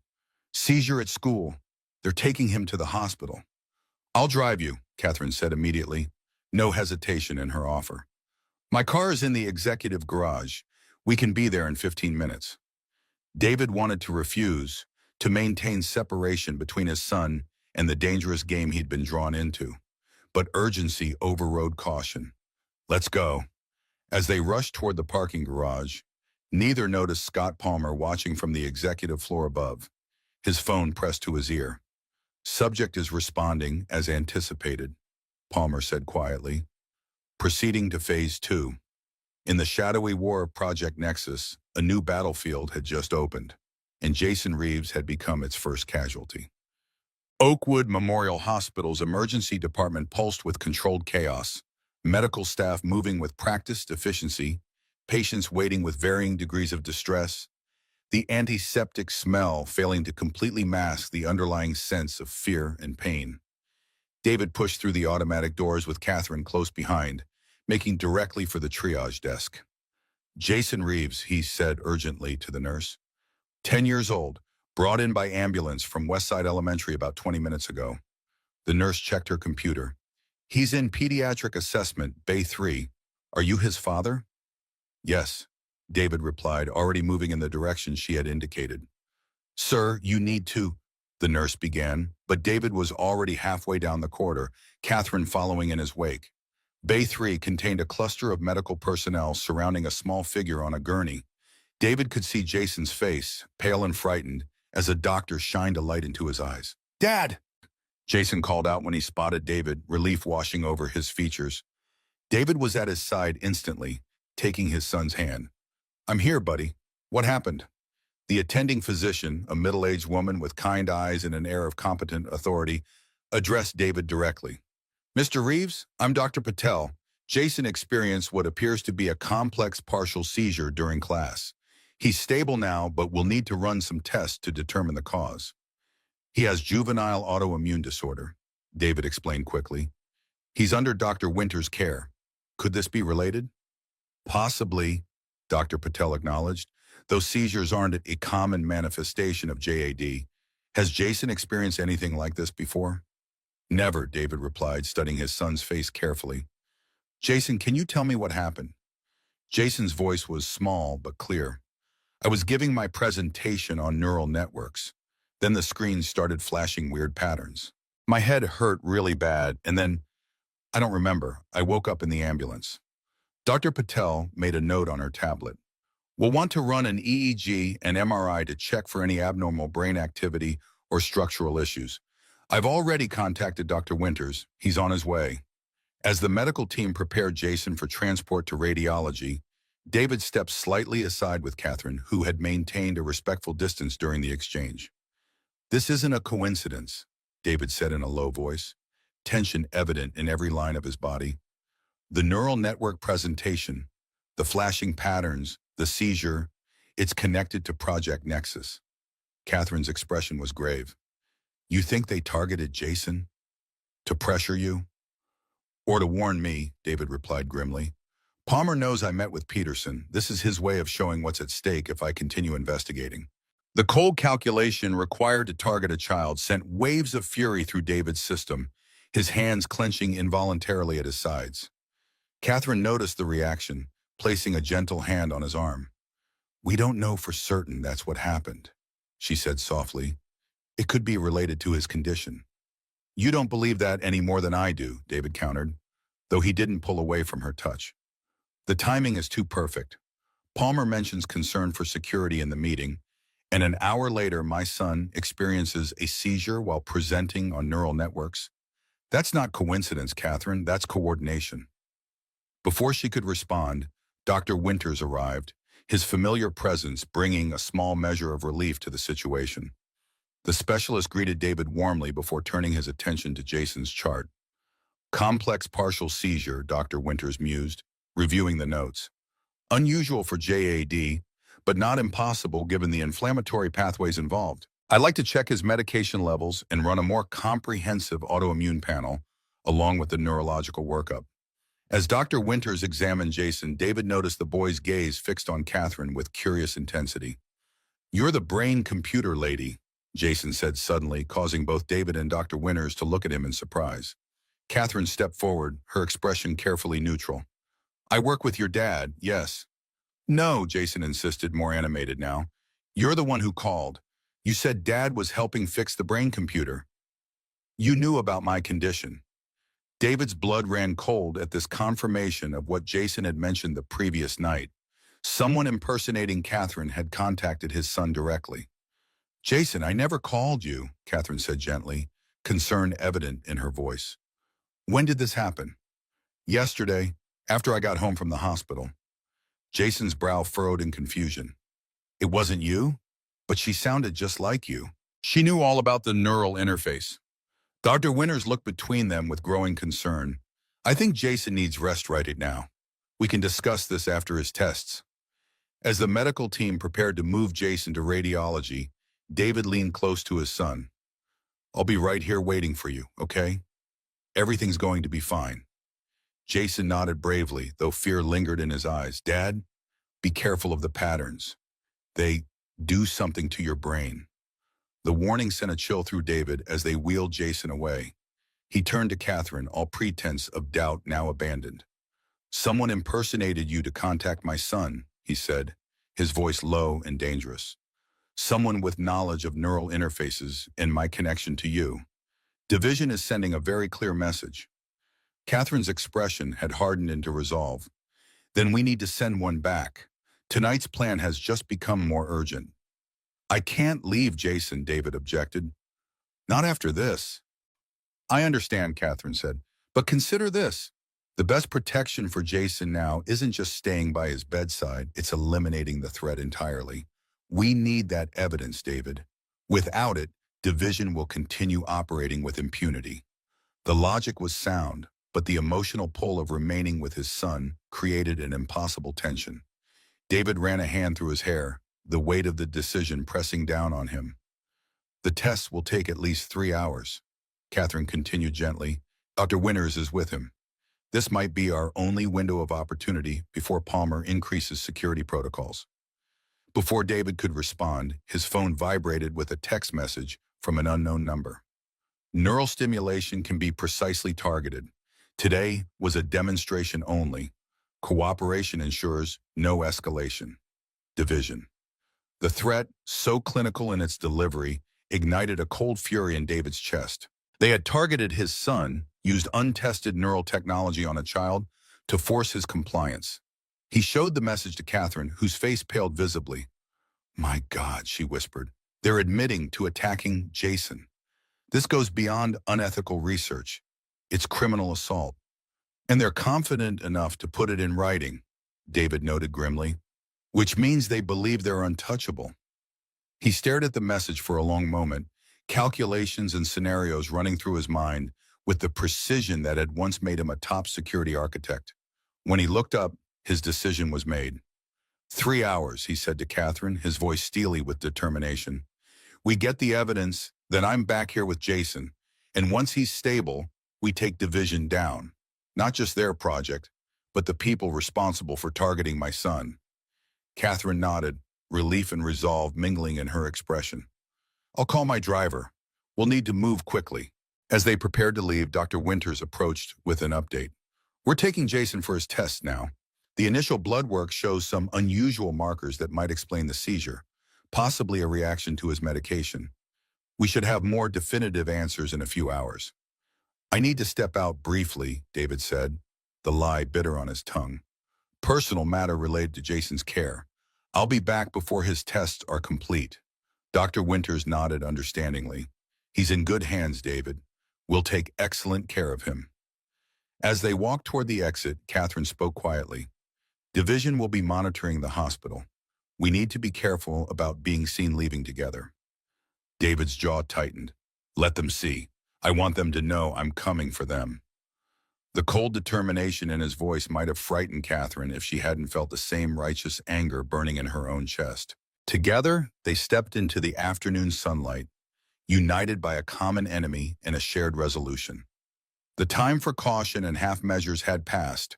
Division had made this personal, and they were about to discover the terrible mistake of targeting the son of a man with nothing left to lose. Catherine's sleek Tesla sliced through afternoon traffic with silent efficiency, its tinted windows concealing the grim-faced occupants from curious eyes. David sat in the passenger seat reviewing the hospital's security footage on his tablet, footage he had accessed remotely using skills from his previous life. "There," he said, pointing to a frame showing a woman entering Jason's school approximately 30 minutes before his seizure. "Facial recognition is inconclusive, but the height and build match Division's known field operative, Alexandra Harris." Catherine glanced at the image briefly before returning her attention to the road. "Harris is military intelligence, specializing in neural response training. If she was at the school, this was definitely a coordinated operation." "They used my son as a test subject," David said, the words coming out as barely more than a whisper. The enormity of the violation threatened to overwhelm his carefully maintained control. "They triggered a seizure to demonstrate their capabilities." "And to ensure your cooperation," Catherine added, her knuckles white on the steering wheel. "Division operates on leverage. They identify pressure points and exploit them without hesitation." David closed the tablet, forcing himself to focus on the immediate mission rather than the rage threatening to consume him. "Walk me through the plan again. How do we access the Nexus servers without triggering immediate security protocols?" Catherine navigated smoothly onto the highway leading back toward Innovatech headquarters. "The primary Nexus documentation is stored on a secure server separate from Innovatech's main network. Physical access requires executive credentials plus biometric confirmation." "Your credentials," David noted. "Yes, but that alone would flag the access as suspicious, since I'm not officially part of the current Nexus team," Catherine explained. "That's why we need Dr. Chen's login. Her access wouldn't trigger immediate alerts because she's still technically listed as a project consultant." "And you have her credentials?" Catherine's expression tightened slightly. "She gave me emergency access before her sabbatical. She suspected Division might attempt to contain her if she raised too many concerns about the neural influence capabilities." Smart woman, David commented. So we use Chen's credentials to access the server, then extract the evidence of unauthorized testing and neural manipulation research. What's our extraction method? Air-gap transfer to encrypted storage, Catherine replied. The data never touches Innovatech's network, which means no digital trail for Division to follow. David nodded approvingly at the approach. And our timeline? Server access is least monitored between 5 and 7 p.m. Shift change for security personnel. We're currently on schedule to arrive during that window. As they approached Innovatech's campus, David's phone buzzed with a text from Dr. Winters. MRI complete, proceeding with EEG, Jason stable but anxious, asking for you. The message twisted in David's chest like a physical pain. He should be with his son, not infiltrating corporate servers. But the rational part of his mind, the security architect who had spent years identifying and neutralizing threats, knew that Jason would never be truly safe until Division was stopped. Everything okay? Catherine asked, noting his expression. Jason's stable, David replied, pocketing the phone. They're running the EEG now. Catherine pulled into a service entrance at the rear of the Innovatech complex, using her executive pass to bypass the standard security checkpoint. We'll enter through the research division loading dock, she explained. Fewer cameras, less foot traffic. As they exited the car, David felt the familiar heightened awareness that came with high-risk operations. Senses sharpened, movements precise, mind calculating probabilities and contingencies with machine-like efficiency. This was the version of himself he had locked away when he became a night guard, a father focused solely on stability and safety. But Division had forced his hand, had threatened the one person he had sacrificed everything to protect. Now they would face the consequences of awakening the security architect who had once been considered the best in the industry. Catherine led him through a series of service corridors and emergency stairwells, bypassing the main security systems with practiced ease. Her familiarity with the building's blind spots suggested long planning. This wasn't an improvised operation, but a contingency she had prepared for. You've been anticipating this, David observed as they ascended a rarely used maintenance stair. Catherine didn't slow her pace.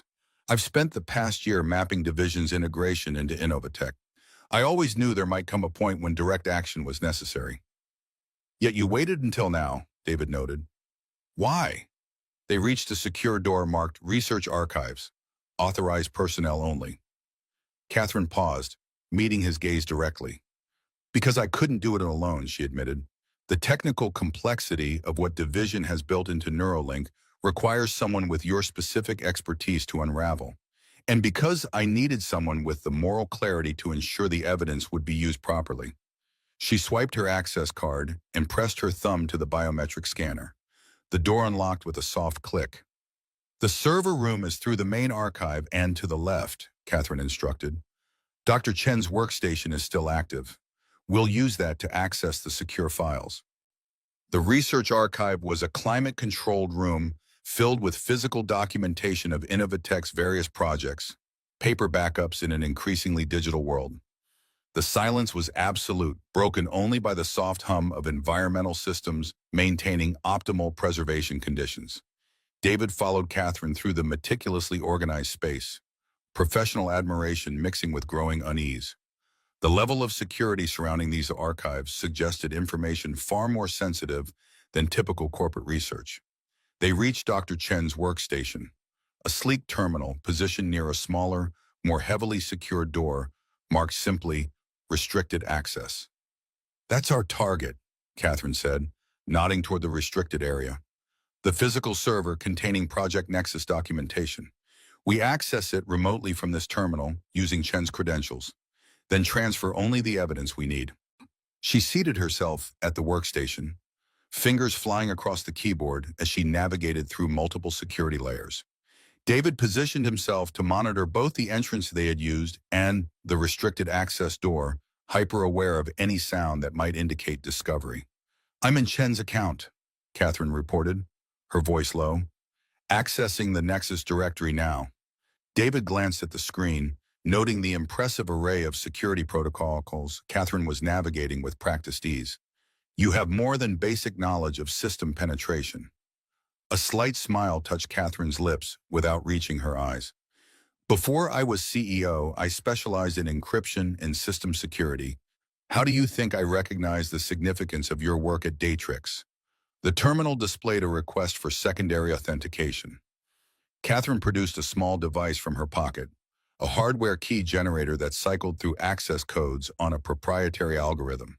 Chen gave you her physical authenticator, David observed, increasingly impressed with the forethought involved. She must have trusted you completely. We were friends before we were colleagues, Catherine replied, entering the generated code. She recognized Division's influence in the project before I did. Warned me multiple times that the neural interface was being modified for purposes beyond its original design. The screen flashed green, granting access to a highly classified directory structure. Catherine navigated quickly through the files, searching for specific documentation. There, David said, pointing to a subfolder labeled Field Implementation, Phase 1. That would contain test protocols and results. Catherine opened the folder, revealing dozens of documents with clinical designations. She sorted them by date, focusing on the most recent files. My God, she whispered as the contents became clear. They've been conducting unauthorized neural influence tests for months. Schools, nursing homes, public gatherings, anywhere they could introduce neural stimulation without detection. David leaned closer, reading over her shoulder with growing horror. The documents detailed systematic testing of various neural stimulation patterns, categorized by effectiveness in producing specific responses, from simple emotional reactions to complex behavioral modifications. These test subjects never consented, he said, recognizing the implications immediately. They don't even know they were part of an experiment. And this is why Division is willing to kill to protect Project Nexus, Catherine replied, copying the files to an encrypted drive. This isn't just unethical research. It's illegal human experimentation on a massive scale. As Catherine worked, David continued examining the documentation, searching for specific references to the school incident. He found it in a file labeled Targeted Demonstration, Subject JR10. They documented the attack on Jason, he said, his voice dangerously quiet, complete with neural response measurements and effectiveness ratings. Catherine paused in her copying to look at the file. This proves Division directly targeted your son. With this evidence, we can... The lights in the archive suddenly dimmed, then returned to full brightness. Both Catherine and David froze, instantly alert to the change. Security systems cycling, David murmured, recognizing the pattern. Someone's accessing the main controls. Catherine's fingers moved faster on the keyboard. We need another 3 minutes to complete the transfer. David moved toward the entrance, checking the corridor through the small window in the door. We may not have 3 minutes. How many files have we secured? About 60% of the critical documentation, Catherine reported. Enough to prove the illegal testing, but not the full implementation specifications or the Division leadership chain. The overhead lights flickered again, followed by a soft click as the door locks throughout the archive reset.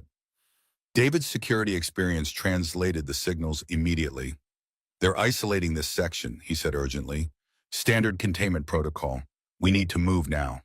Catherine disconnected the encrypted drive, tucking it securely in an inner pocket of her jacket. There's an emergency exit through the restricted server room. My executive override should still work on that door. They moved quickly to the heavy security door, Catherine swiping her access card and entering a complex override code. The panel flashed red, denying access. They've disabled my override, she said, tension evident in her voice. We'll need to use the main exit. David assessed their options rapidly. If they've detected unauthorized access, they'll have security converging on this location from multiple points. Our best chance is to separate, divide their attention and resources. Catherine shook her head firmly. Absolutely not. Division will prioritize capturing you over me. Your technical knowledge makes you the greater threat to their operation. Which is exactly why we need to separate, David countered. You have the evidence. Getting that to the right authorities is the priority. Before Catherine could argue further, the main lights cut out entirely, replaced by the dim red glow of emergency lighting. The subtle hum of the environmental systems fell silent, plunging the archive into eerie quiet. Full containment protocol, David observed grimly. They know exactly where we are. Catherine made a quick decision. Secondary emergency exit, behind the physical documentation section. It's not on the main security grid. They moved swiftly through the darkened archive, navigating by the minimal emergency lighting. The scale of Division's response confirmed what they already suspected.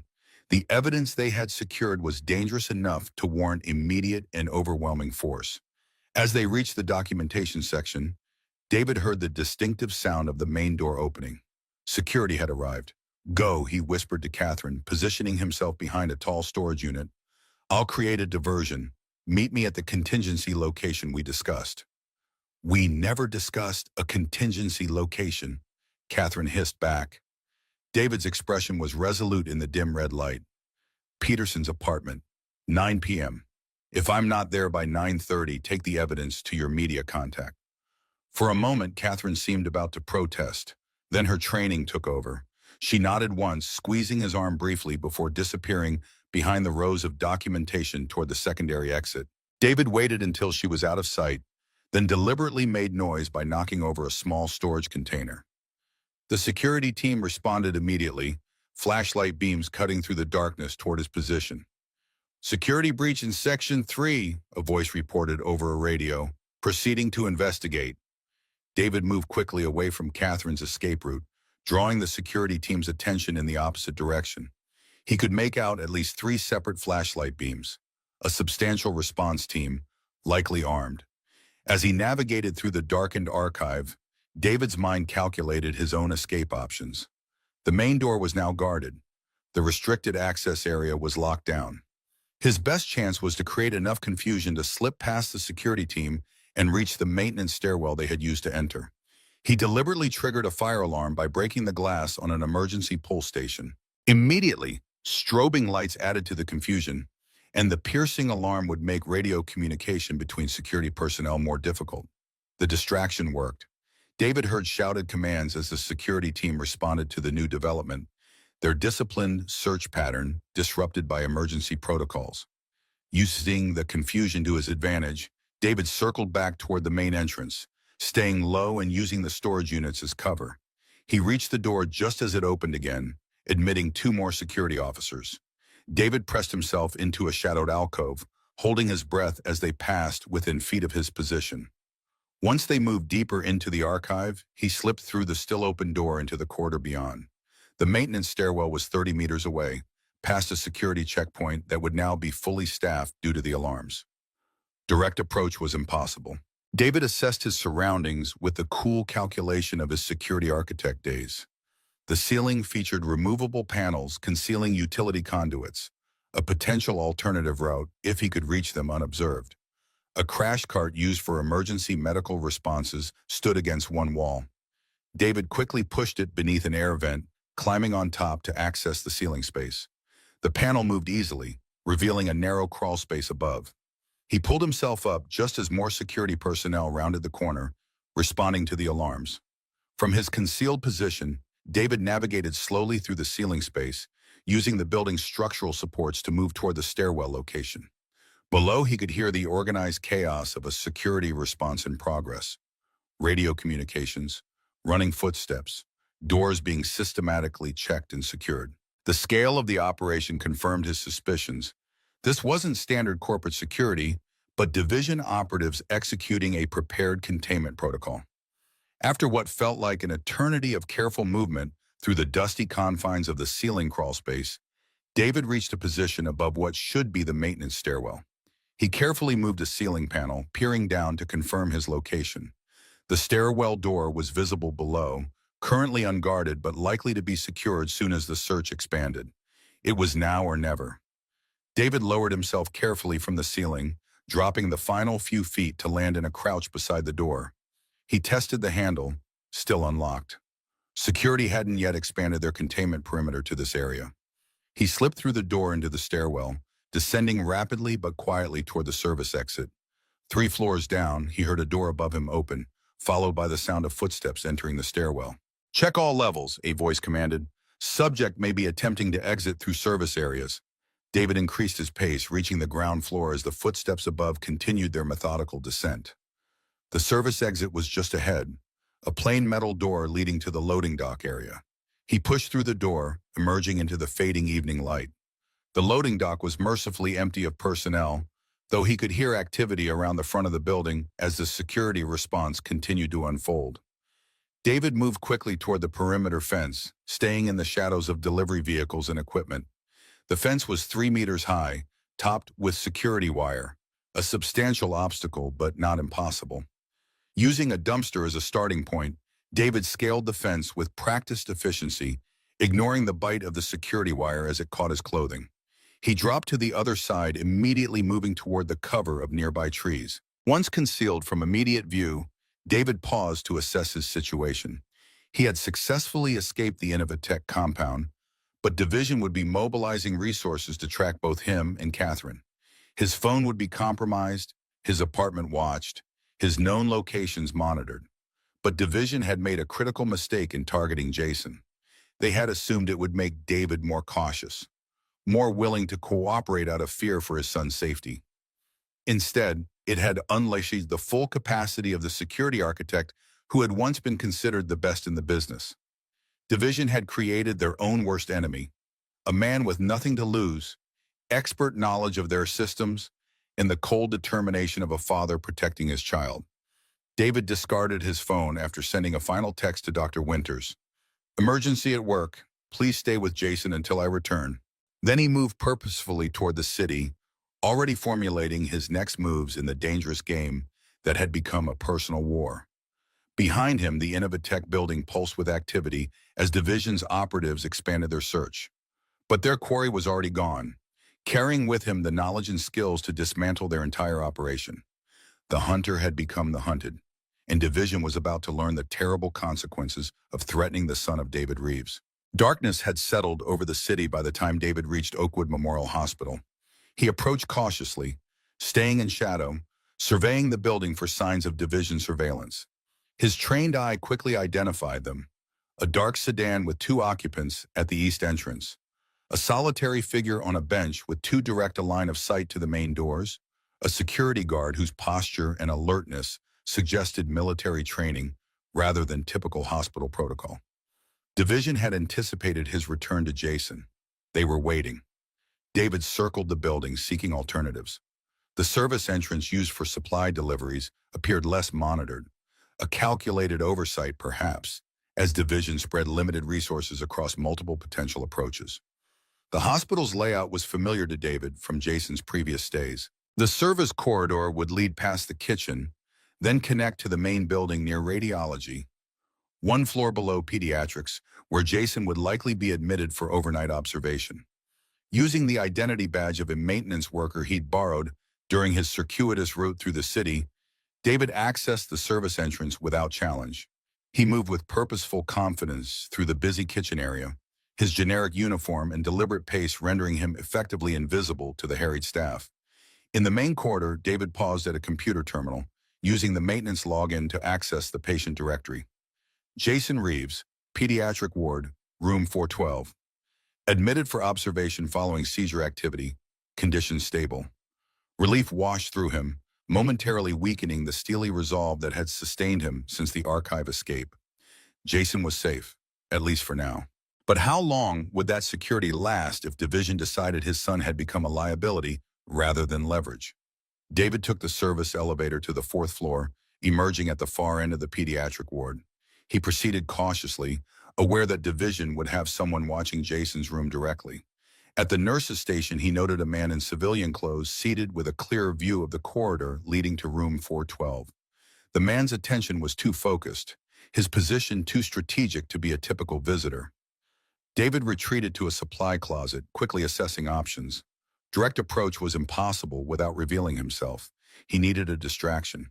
From his pocket, he withdrew a small device, a universal remote for medical equipment he had acquired during his circuitous journey to the hospital, a remnant from his security testing days when he would routinely probe hospital systems for vulnerabilities. Now it would serve a more immediate purpose. He programmed the device rapidly, then activated it from the safety of the closet. Immediately, alarms at the nurse's station began to signal, patient monitoring systems reporting anomalies across multiple rooms. The coordinated response was immediate. nurses rushing to check affected patients, the surveillance operative momentarily distracted by the sudden activity. David slipped from the closet, moving against the flow of responding staff, reaching room 412 unnoticed in the controlled chaos. He entered quietly, closing the door behind him. Jason lay sleeping in the hospital bed, his small frame dwarfed by the equipment surrounding him. An IV delivered fluids to his arm, while monitors tracked his vital signs. His face, so often animated with curiosity and intelligence, was peaceful in sleep, though David noted the slight furrow between his brows, pain or anxiety penetrating even into unconsciousness. David moved to his son's bedside, gently taking his hand. Jason's eyes fluttered open, momentary confusion giving way to recognition and relief. "Dad," he whispered, his voice rough from sleep. "You came back." "Of course I did," David replied softly, squeezing Jason's hand. "How are you feeling, buddy?" Jason considered the question with his usual thoughtfulness. "Better. Dr. Winter said the seizure didn't cause any permanent damage, but they want to keep me overnight for observation." David nodded, carefully masking the fury that still burned at the thought of Division deliberately causing his son's condition. "That's a good idea, just to be safe." Jason's gaze sharpened, his innate perceptiveness cutting through his father's careful composure. "You're in trouble, aren't you, because of the brain computer?" David hesitated, weighing truth against protection. Jason had always responded better to honesty, had always resented being sheltered from reality because of his age or condition. "Yes," David admitted finally. "Some people are using the technology in ways that could hurt others. I'm trying to stop them." Jason nodded, accepting this explanation with a maturity beyond his years. "Is that why that man has been sitting outside my room since I got here? The one pretending to be reading magazines but really watching my door?" David's estimation of Division's tactics immediately adjusted upward. They hadn't bothered concealing their surveillance from a 10-year-old boy, either sloppy or deliberately intimidating. Neither option improved his assessment of their ethical boundaries. "Probably," David acknowledged, "but you don't need to worry about him. I'm handling it." "With the brain computer lady? The real one, not the fake one who called me?" "Catherine is helping, yes," David confirmed, marveling at his son's ability to cut through complexity to the essential truth. "She wants to stop them too." Jason was quiet for a moment, processing this information. Then he reached under his pillow and withdrew a folded piece of paper, handing it to his father. "I drew this before the seizure happened," he said simply, "during science class. I think it might help." David unfolded the paper, revealing one of Jason's intricate diagrams. But unlike his usual designs for improved systems or inventions, this one depicted what appeared to be a neural interface schematic. The detail was remarkable, showing connection pathways and what seemed to be vulnerability points in the architecture. "Jason, how did you—" David began, unable to complete the question as implications cascaded through his mind. "I don't know," Jason replied honestly. "I just saw it in my head, like a picture that needed to come out. Is it important?" David stared at the diagram, recognizing elements of Neuralink's architecture that he had only recently discovered himself, along with what appeared to be previously unknown backdoor access points and their counter protocols. The kind of insight that would require intimate knowledge of the system's design. "Yes," David said finally, carefully folding the drawing and placing it in his pocket. "It might be very important. But right now, the most important thing is for you to rest and recover." Jason nodded, though concern remained in his eyes. "Are you staying?" The question contained layers of meaning, not just tonight, but beyond. Was David staying in his role as night security guard, keeping their lives small and safe? Or was he returning to the world that had once defined him, with all its complexity and risk? "I can't stay right now," David said gently. "There's something I need to do to make sure this doesn't happen again, to you or anyone else. But Dr. Winters is here, and there are good people watching over you." Understanding crossed Jason's face. "You're going to stop the bad brain computer people." "That's the plan," David confirmed with a slight smile. "Just be careful of the patterns," Jason warned, his expression suddenly serious. "They make your brain do things you don't want to do." The warning sent a chill through David, not just for its content, but for the implication that Jason somehow understood the neural manipulation technology at a fundamental level. "I'll be careful," David promised, pressing a kiss to his son's forehead. "Get some rest. I'll be back before you know it." As Jason's eyes began to close again, pulled down by medication and exhaustion, David made a silent vow. Division would pay for what they had done to his son, not through violence or vengeance, but through the complete dismantling of their project and exposure of their crimes. David checked his watch, 8:17 p.m., less than an hour until his planned meeting with Catherine at Peterson's apartment.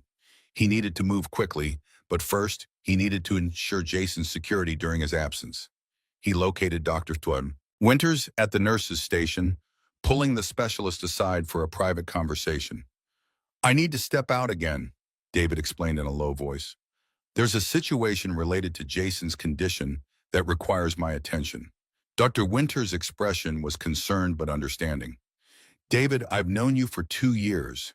You've never left Jason's side during a hospital stay. Whatever's happening must be serious." "It is," David confirmed.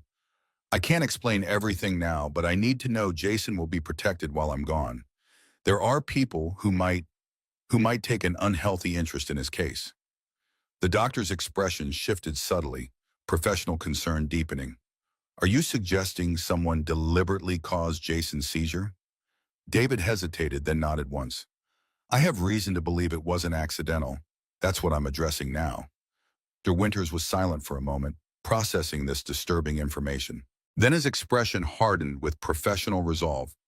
"I'll stay with him personally," he promised, "and I'll arrange for a different security protocol. Hospital staff only, no outside personnel. We have procedures for protecting patients in sensitive situations." Relief washed through David. "Thank you. I should be back by morning, but if anything changes with Jason's condition, I'll use the emergency contact you provided," Dr. Winters assured him. "The secure line, not your cell phone."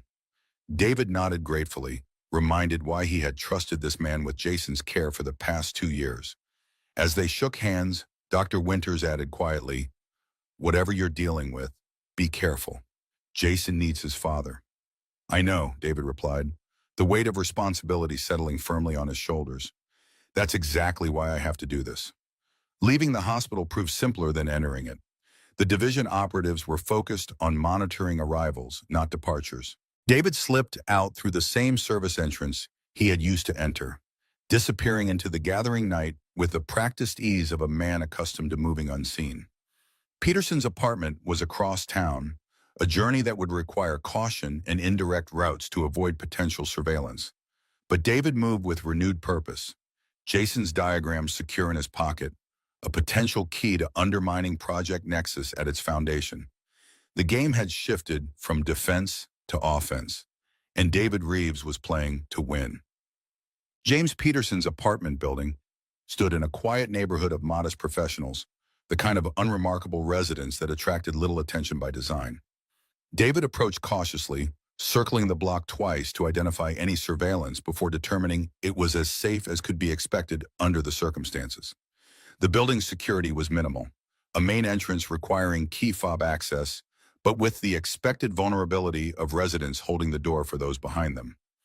David waited patiently until a young woman returning from a dog walk provided exactly this opportunity, nodding thanks as he caught the closing door. Peterson's unit was on the 3rd floor, 3C, at the end of a carpeted hallway that muffled footsteps and provided limited escape routes. A security professional's nightmare, but perhaps Peterson had valued the privacy more than tactical advantages. David checked his watch, 8:54 p.m. If Catherine had escaped Innovatech and evaded Division's surveillance, she would arrive within minutes. If she didn't appear by 9:30, he would have to proceed alone, assuming the worst about her status. The apartment door featured standard locks, nothing that would present a significant challenge to someone with David's background. Using tools he had acquired during his journey across the city, he made quick work of the lock, slipping inside and closing the door silently behind him. The apartment was dark, but David resisted the urge to turn on lights that might be visible from outside. Instead, he used the small pen light from his toolkit to navigate the space. Peterson's living area reflected the man David had known. meticulously organized, minimalist in decoration, with the functional efficiency of someone who valued clarity over comfort.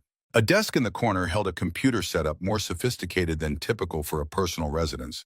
Multiple monitors, advanced security features, independent power supply. David moved to the desk, examining it without touching anything. If Peterson had maintained backup copies of the Project Nexus evidence, this would be where he stored them. But the system was powered down, and attempting to boot it might trigger security protocols that would alert Division to his presence. Instead, David searched for physical storage, the kind of redundancy a security professional would maintain for critical information. He found it in the form of a hollowed-out book on the shelf above the desk. Cryptonomicon by Neal Stephenson, a fitting choice for concealing digital secrets. Inside was a small, solid-state drive, unlabeled but secured in protective casing. David pocketed it carefully, continuing his search of the apartment for any additional evidence or information that might prove useful. A soft knock at the door froze him in place. 3 quick taps, pause, 2 more. The pattern he and Catherine had used during their security work at Innovatech. Relief washed through him as he moved silently to the door, checking the peephole before opening it just enough to allow Catherine to slip inside. She entered quickly, her professional composure somewhat diminished by the events of the past hours. Her suit was wrinkled, her hair escaping its usual perfect arrangement, a small cut visible on her cheek, evidence of a less than smooth escape from Innovatech. "You made it," she said simply, genuine relief evident in her voice. "I wasn't sure you would."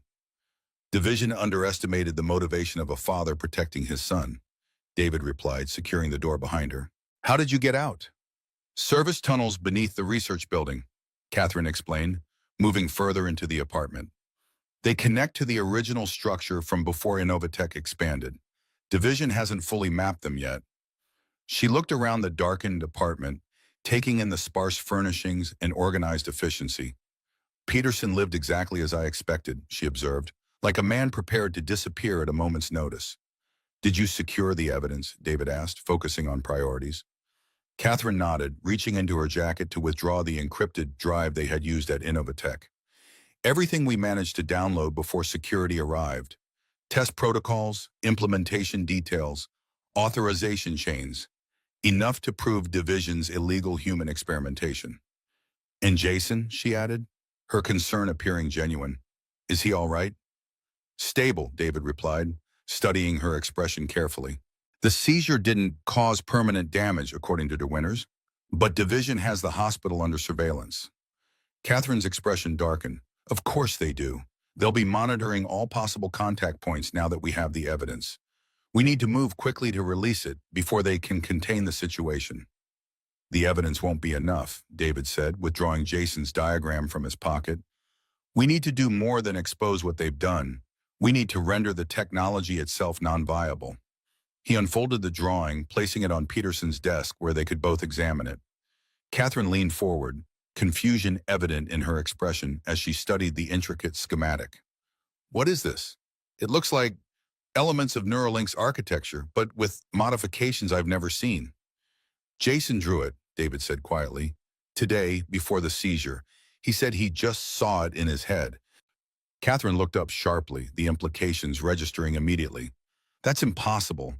He couldn't have knowledge of these systems unless the neural stimulation division used on him created some kind of unintended connection," David finished. "They may have given him insight into the very system they used to attack him." Catherine turned back to the diagram, professional interest overriding her initial shock. "These appear to be counter-protocols, methods for identifying and neutralizing the neural influence pathways without disrupting the interface itself." "Exactly," David confirmed. "If we can implement these modifications to the Neuralink architecture before launch, we not only expose Division's actions, but make their neural manipulation technology functionally useless." Catherine straightened, decision crystallizing in her expression. "We need access to Innovatech's development servers, not just the documentation we retrieved, but the actual Neuralink codebase, which is impossible now that Division knows we've accessed restricted files," David pointed out. "The entire system will be locked down, security doubled." "Not entirely impossible," Catherine replied, a hint of her strategic mind emerging through the fatigue. There's a development backup maintained off-site. Disaster recovery protocol. Only 3 people have access. Me as CEO, Scott Palmer as COO, and Dr. Chen as lead architect. And Division will be monitoring all 3 access points, David noted. 2 of them, Catherine corrected. They'll be watching my credentials and Palmer's. But Chen's access might still be viable if used from an unexpected location. David considered this. You still have her authentication credentials? Catherine nodded. And more importantly, I know the physical location of the backup server. It's not in a traditional data center. It's in a converted warehouse owned by a separate shell company, technically unconnected to Innovatech. A legitimate security measure or Division's private facility? David asked skeptically.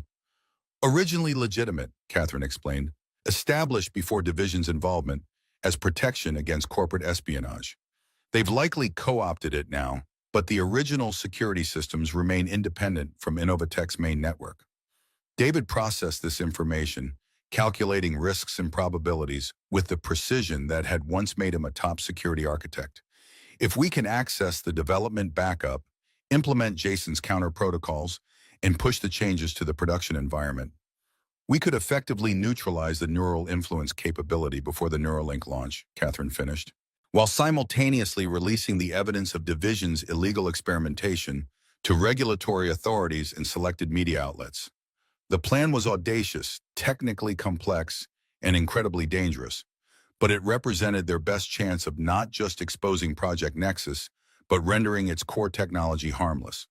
We'll need specialized equipment, David said, shifting to implementation mode, and a secure way to transmit the evidence if we're compromised during the attempt. Catherine moved to Peterson's desk, examining the computer setup with professional appreciation. James would have had what we need. He was always prepared for contingencies. As she spoke, David noticed something he had missed in his initial search. A small safe concealed behind a removable panel beneath the desk. The kind of hiding place only another security professional would think to check. "Help me with this," he said, kneeling to access the panel. Together, they removed the covering, revealing a biometric safe with both fingerprint and retinal scanning requirements. Peterson's security protocols were always comprehensive, Catherine observed. We won't be able to bypass this without his biometrics. David studied the safe thoughtfully. Maybe we don't need to bypass it. Peterson was methodical, but he also believed in contingencies. If this safe contains critical materials, he would have established emergency access for a trusted party. You think he trusted you with access to his secure safe? Catherine asked skeptically.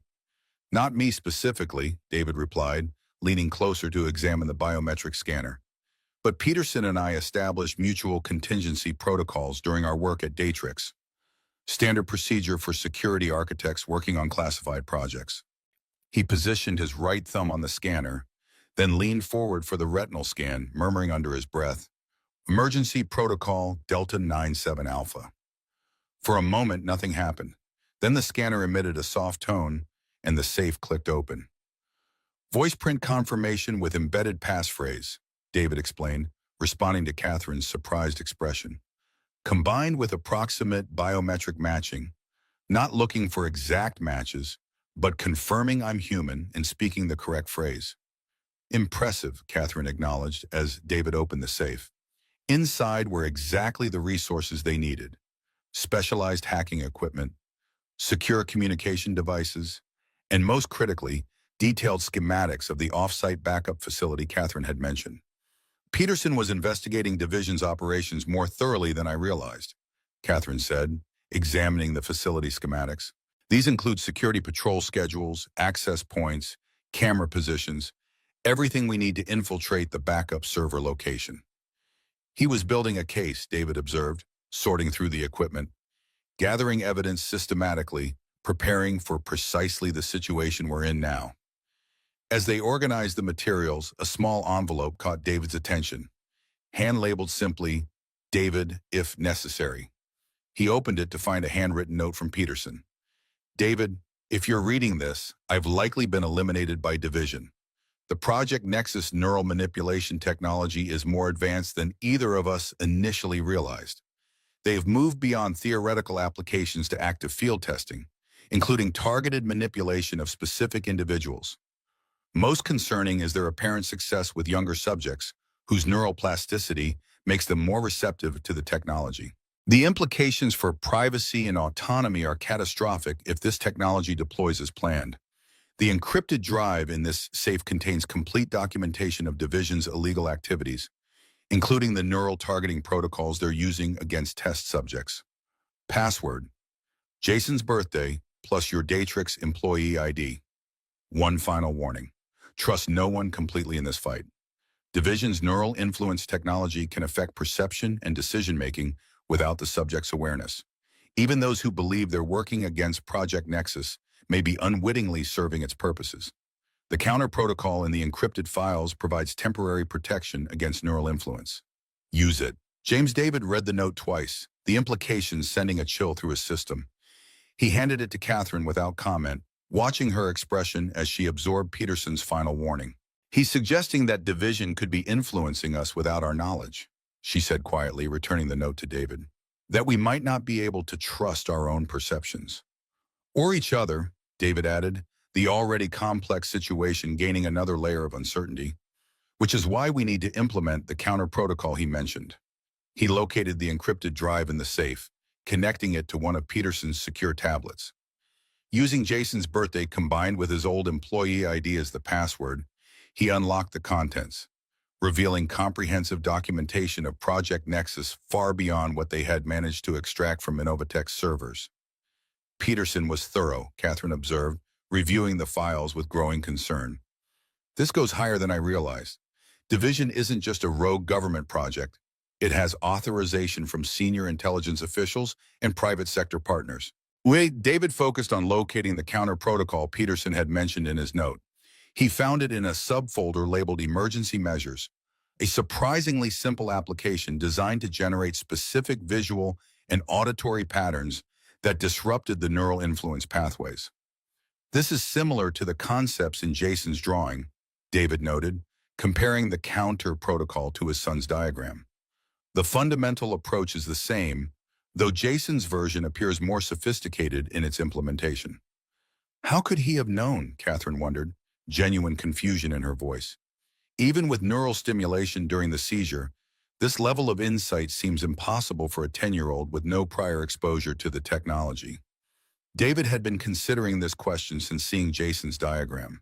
I think Division may have underestimated the potential for neural feedback during their demonstration. They intended to show their capability to induce a seizure, but instead created a temporary connection that gave Jason direct insight into their systems.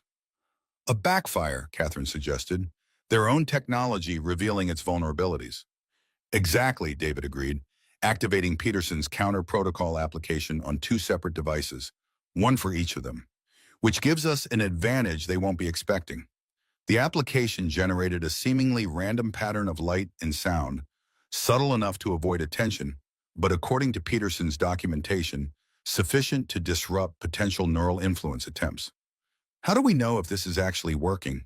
Catherine asked skeptically, watching the pattern cycle on her device. We don't, David acknowledged. That's the problem with neural influence technology. By design, the subject remains unaware of the manipulation. All we can do is take precautions and proceed with the mission. Catherine nodded, the professional strategist visibly reasserting control over her concerns. So we move forward with the plan. Infiltrate the backup server facility, implement Jason's counter protocols in the Neuralink architecture, and release the evidence of Division's illegal activities. With one addition, David said, retrieving the solid-state drive he had found in Peterson's hollowed-out book. We need to ensure the evidence reaches the right authorities even if we're captured or killed. Peterson would have established deadman switches for precisely this scenario. Catherine's expression hardened with resolve. Let's find them, and then let's end Project Nexus permanently. As they worked through Peterson's contingency protocols, setting up automated evidence releases that would trigger if they failed to check in at specified intervals, David found himself studying Catherine with renewed uncertainty. Peterson's warning about neural influence made trust impossible, even as their mission required coordinated action. For her part, Catherine seemed to accept this new reality with the pragmatism that had characterized her professional success. "We don't need to trust each other completely," she observed, noticing David's scrutiny. "We just need to share the same objective, stopping division from deploying neural manipulation technology on an unsuspecting public, and preventing them from targeting Jason or anyone else again," David added, his motivation crystallizing around this central point. Catherine nodded in agreement. "Then let's get to work. The backup facility is 20 minutes from here. Security patrols change at 11 p.m., and we have counter protocols to implement." Together, they gathered the equipment they would need, studying the facility schematics one final time. The mission ahead was dangerous, complex, and far from guaranteed success. But it represented their best chance to end Project Nexus before its technology could be deployed. As they prepared to leave Peterson's apartment, Mamaon, David activated the secure communication device they would use to coordinate during the operation. The stakes had never been higher, not just for his career or Jason's safety, but for the fundamental concept of mental privacy and autonomy for every potential Neuralink user. Division had created a weapon that threatened the very nature of human independence. Now it was time to disarm it permanently. The final confrontation was about to begin. The backup server facility resembled an abandoned warehouse from the outside. Peeling paint, minimal external lighting, chain-link fence with rusted no trespassing signs. The deliberate appearance of neglect served as effective camouflage for the cutting-edge technology housed within. David and Catherine observed from the cover of an adjacent building, using night vision equipment from Peterson's cache to study security patterns. As the schematics had indicated, armed guards patrolled the perimeter at 15-minute intervals, while fixed cameras covered potential approach vectors with minimal blind spots. "Security is heavier than when I last accessed this facility," Catherine noted, counting 4 guards where the schematics indicated there should be 2. "Division has clearly upgraded protocols since discovering our activities at Innovatech. But they're still following predictable patterns," David observed, timing the guard rotations. "And they haven't addressed the fundamental vulnerability in their perimeter design." He pointed to a section of the facility where an old loading dock created a potential entry point. The camera coverage appeared comprehensive, but David had identified a 3-second gap in the rotation pattern, invisible to casual observation, but critical to someone with his security background. "We'll need perfect timing," Catherine said, studying the approach. "The camera blind spot only exists for a moment between rotation cycles, which is why most security professionals would consider it acceptable risk," David replied. "But most isn't good enough when defending against someone who designs security systems for a living." They waited for the guard patrol to complete another cycle, confirming the timing remained consistent. Then, equipment secured and counter-protocol devices active, they moved toward the facility with the coordinated efficiency of professionals executing a carefully planned operation. David led the way, counting down the seconds until the critical camera rotation. 3, 2, 1, now. They sprinted across the exposed area, reaching the loading dock precisely as the camera began its rotation away from their position. Using specialized tools from Peterson's cache, David quickly defeated the electronic lock on the service door, allowing them entry to the facility's maintenance area. Inside, the contrast with the exterior was stark. Gleaming corridors, advanced environmental controls, and state-of-the-art security systems revealed the true nature of the facility, a high-security data center disguised as abandoned industrial space. "Server room is 2 levels down," Catherine whispered, consulting the facility schematic they had memorized. "Central core, biometric access, independent power, and cooling systems." David nodded, checking the specialized device that would defeat the biometric security. "Internal cameras, motion-activated in the corridors, continuous in the server room, and at security checkpoints," Catherine replied. "But they feed to an isolated network. If we can access the security control room, we can loop the footage temporarily." "Too risky," David decided. "Better to use the maintenance pathways, fewer cameras, designed for technician access to infrastructure systems." Catherine agreed, and they proceeded through a series of narrow utility corridors that ran parallel to the main facility pathways. David navigated with the confidence of someone who had designed similar systems, anticipating security measures and identifying vulnerabilities with practiced ease. They encountered only one technician during their descent to the server level, a close call that required pressing into a shallow utility alcove as the man passed within inches of their position. The encounter confirmed David's assessment. Division had increased perimeter security, but maintained standard protocols within the facility itself, confident in their outer defenses. The server level presented the first significant challenge, a security checkpoint with 24-hour staffing and multiple authentication requirements. The maintenance pathway terminated at a locked access panel that would open directly into the secured area. 2 guards at the checkpoint, David observed through a small ventilation grate. Biometric verification required for all personnel, regardless of clearance level. Catherine studied the layout through the grate. The server room entrance is 30 meters beyond the checkpoint. No way to reach it without being seen. David considered their options, weighing risks against time constraints. We need a diversion, something significant enough to draw the guards away from their posts without triggering a full facility lockdown. He examined the utility systems accessible from their current position, identifying the environmental control panels that regulated temperature and humidity for the sensitive server equipment. Perfect, he murmured, opening the control panel and studying its configuration. With careful precision, he modified the settings to create a gradual temperature increase in a server zone far from their target area. Environmental alert in 5 minutes, he explained to Catherine. Critical servers operating near temperature thresholds will force a technician response. When the guards verify the technician's credentials, we use the distraction to access the server room. Catherine nodded approval of the strategy. Elegant, minimal disruption, maximum effect. They waited in tense silence as minutes ticked by. Finally, alarms began to sound, subtle at first, then more insistent as environmental sensors detected the rising temperatures in the affected server zone. Response was immediate. A technician appeared at the security checkpoint, presenting credentials and explaining the situation with urgent gestures toward the affected area. Both guards engaged with the technician, one checking credentials, while the other monitored security feeds to verify the reported issue. Now, David whispered, quickly defeating the lock on the access panel.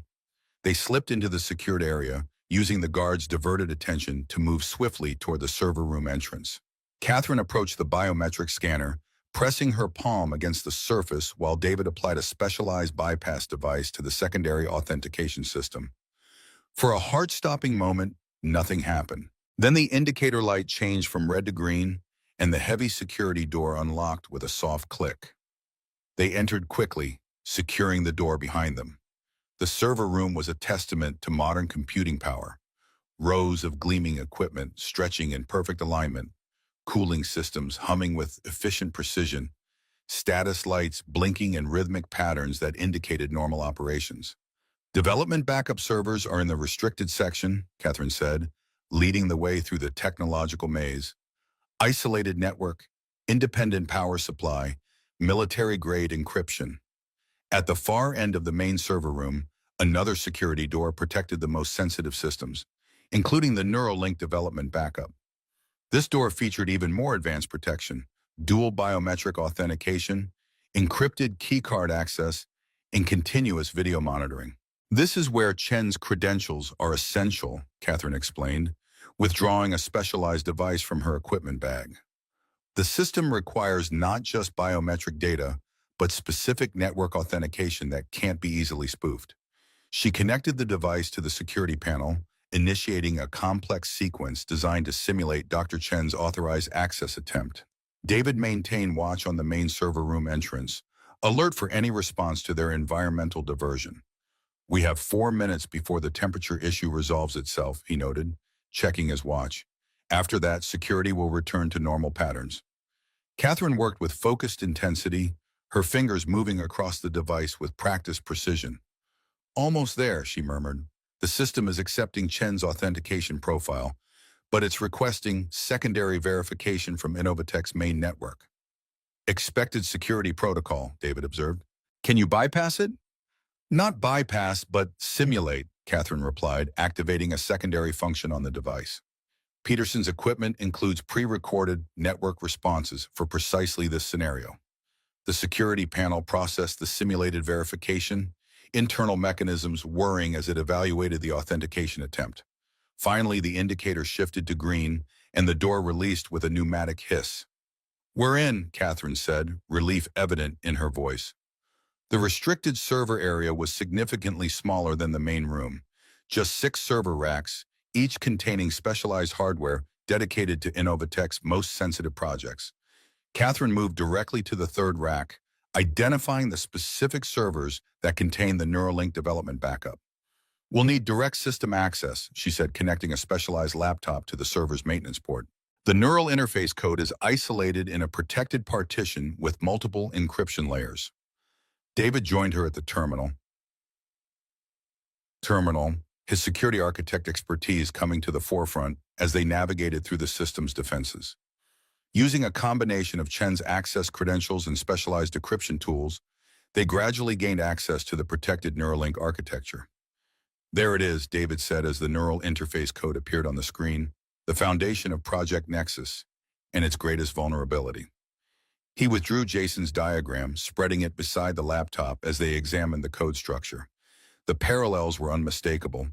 Jason had somehow perceived the fundamental architecture of the system, identifying the precise connections that enabled neural influence capabilities. Working together, David and Catherine began implementing the counter protocols from Jason's diagram, modifying the neural interface code to prevent unauthorized influence while maintaining normal functionality. The work was complex, requiring deep understanding of both the technology and its potential exploitation. "These modifications are elegant," Catherine observed as they progressed. "They don't just block the influence pathways, they redirect them into detection protocols that would alert users to any attempted manipulation." "Jason has always had an intuitive understanding of systems," David replied, pride momentarily overriding the tension of their situation. "He sees patterns where others see complexity." As they worked, David's trained senses detected a subtle change in the facility's background noise, a shift in the environmental systems that suggested the temperature diversion had been resolved. Their window of opportunity was closing. "Security will be returning to standard patterns," he warned Catherine. "We need to complete the implementation and initiate the update sequence within the next 3 minutes." Catherine nodded, fingers moving faster across the keyboard as they finalized the critical modifications. "Almost there. The system will resist these changes. They fundamentally alter the proprietary functionality Division has implemented, which is exactly why we need to force an automatic update to the production environment," David replied, initiating a specialized sequence designed to override normal validation protocols. "Once these counter protocols are in the live system, Division won't be able to remove them without taking the entire neural interface offline." A warning appeared on the screen, the system detecting unauthorized modifications to core architecture components. Catherine quickly bypassed the alert, using Chen's highest level credentials to authorize the changes and initiate the update sequence. "Update initiated," she confirmed, "pushing to production environment now. Division will detect the changes within minutes, but by then it will be too late to stop the propagation." David nodded, already moving to the next phase of their plan. Now for the evidence distribution. Using Peterson's secure communication device, he activated the Deadman switches they had configured, sending the complete Project Nexus documentation to selected regulatory authorities, journalists, and oversight committees. The information would be released in a cascading sequence, ensuring that even if Division managed to suppress some outlets, others would continue the distribution. "Evidence distribution initiated," David confirmed. "Peterson's contingency protocols are executing as designed." As they disconnected from the server and prepared to exit, an alarm suddenly blared throughout the facility. Not the subtle environmental alert from earlier, but a full security breach notification. "They've detected our presence," Catherine said, quickly gathering their equipment. "Either the system modifications or unauthorized access to the restricted server area." "We need to move," David agreed, already heading for the exit. "Alternate escape route through the maintenance levels, east side emergency exit, as outlined in Peterson's schematics." They moved swiftly through the server room, abandoning stealth for speed as the facility's security systems shifted to full alert status. Red warning lights pulsed in the corridors, and the sound of security personnel responding to the breach echoed through the previously quiet spaces. David led the way to a maintenance access point, quickly defeating the lock and guiding Catherine into the utility corridor beyond. They navigated the narrow passage at a controlled run, heading for the emergency exit that would lead them to the facility's east perimeter. Security response will be concentrated at standard exit points, David noted as they moved. The emergency exit is designed for evacuation, not infiltration. Their coverage will be lighter. As they neared the exit point, Catherine's secure communication device buzzed with an incoming message. She checked it quickly, her expression shifting to one of surprise and concern. "It's from my contact at the Regulatory Commission," she reported. "They've received the Project Nexus evidence and are mobilizing an immediate response. FBI Cybercrime Division has been notified and is preparing to secure Innovatech headquarters." "That's faster than expected," David observed. Peterson's reputation must have lent credibility to the evidence. They reached the emergency exit, finding it secured with standard crash bar mechanisms designed for rapid evacuation. David checked the exterior through a small security window, confirming their escape route remained viable despite the facility-wide alert. "Two guards converging on this position from the north perimeter," he noted. "We have approximately 40 seconds to clear the fence line before they have visual contact." Catherine nodded, adjusting her equipment for minimum hindrance during their escape. "Ready when you are." David pushed the crash bar, triggering the emergency exit alarm, but gaining them access to the exterior of the facility. They moved at a sprint toward the perimeter fence, using shadows and equipment cabinets for minimal cover as they crossed the exposed ground. The fence presented the final obstacle, 3 meters high with security wire at the top. David quickly deployed a specialized tool from their equipment, creating a temporary gap in the barrier large enough for them to pass through. "You first," he instructed Catherine, keeping watch on the approaching guards. She slipped through the opening efficiently, turning immediately to help stabilize the gap as David followed. They cleared the perimeter just as flashlight beams cut through the darkness behind them. Security personnel responding to the breach alerts. Not pausing to confirm pursuit, they continued moving away from the facility, using the industrial landscape for cover as they put distance between themselves and Division's operatives. Only when they had reached the predetermined extraction point, an abandoned subway maintenance tunnel 3 blocks from the facility, did they pause to assess their situation. "We did it," Catherine said, a mixture of exhaustion and exhilaration in her voice.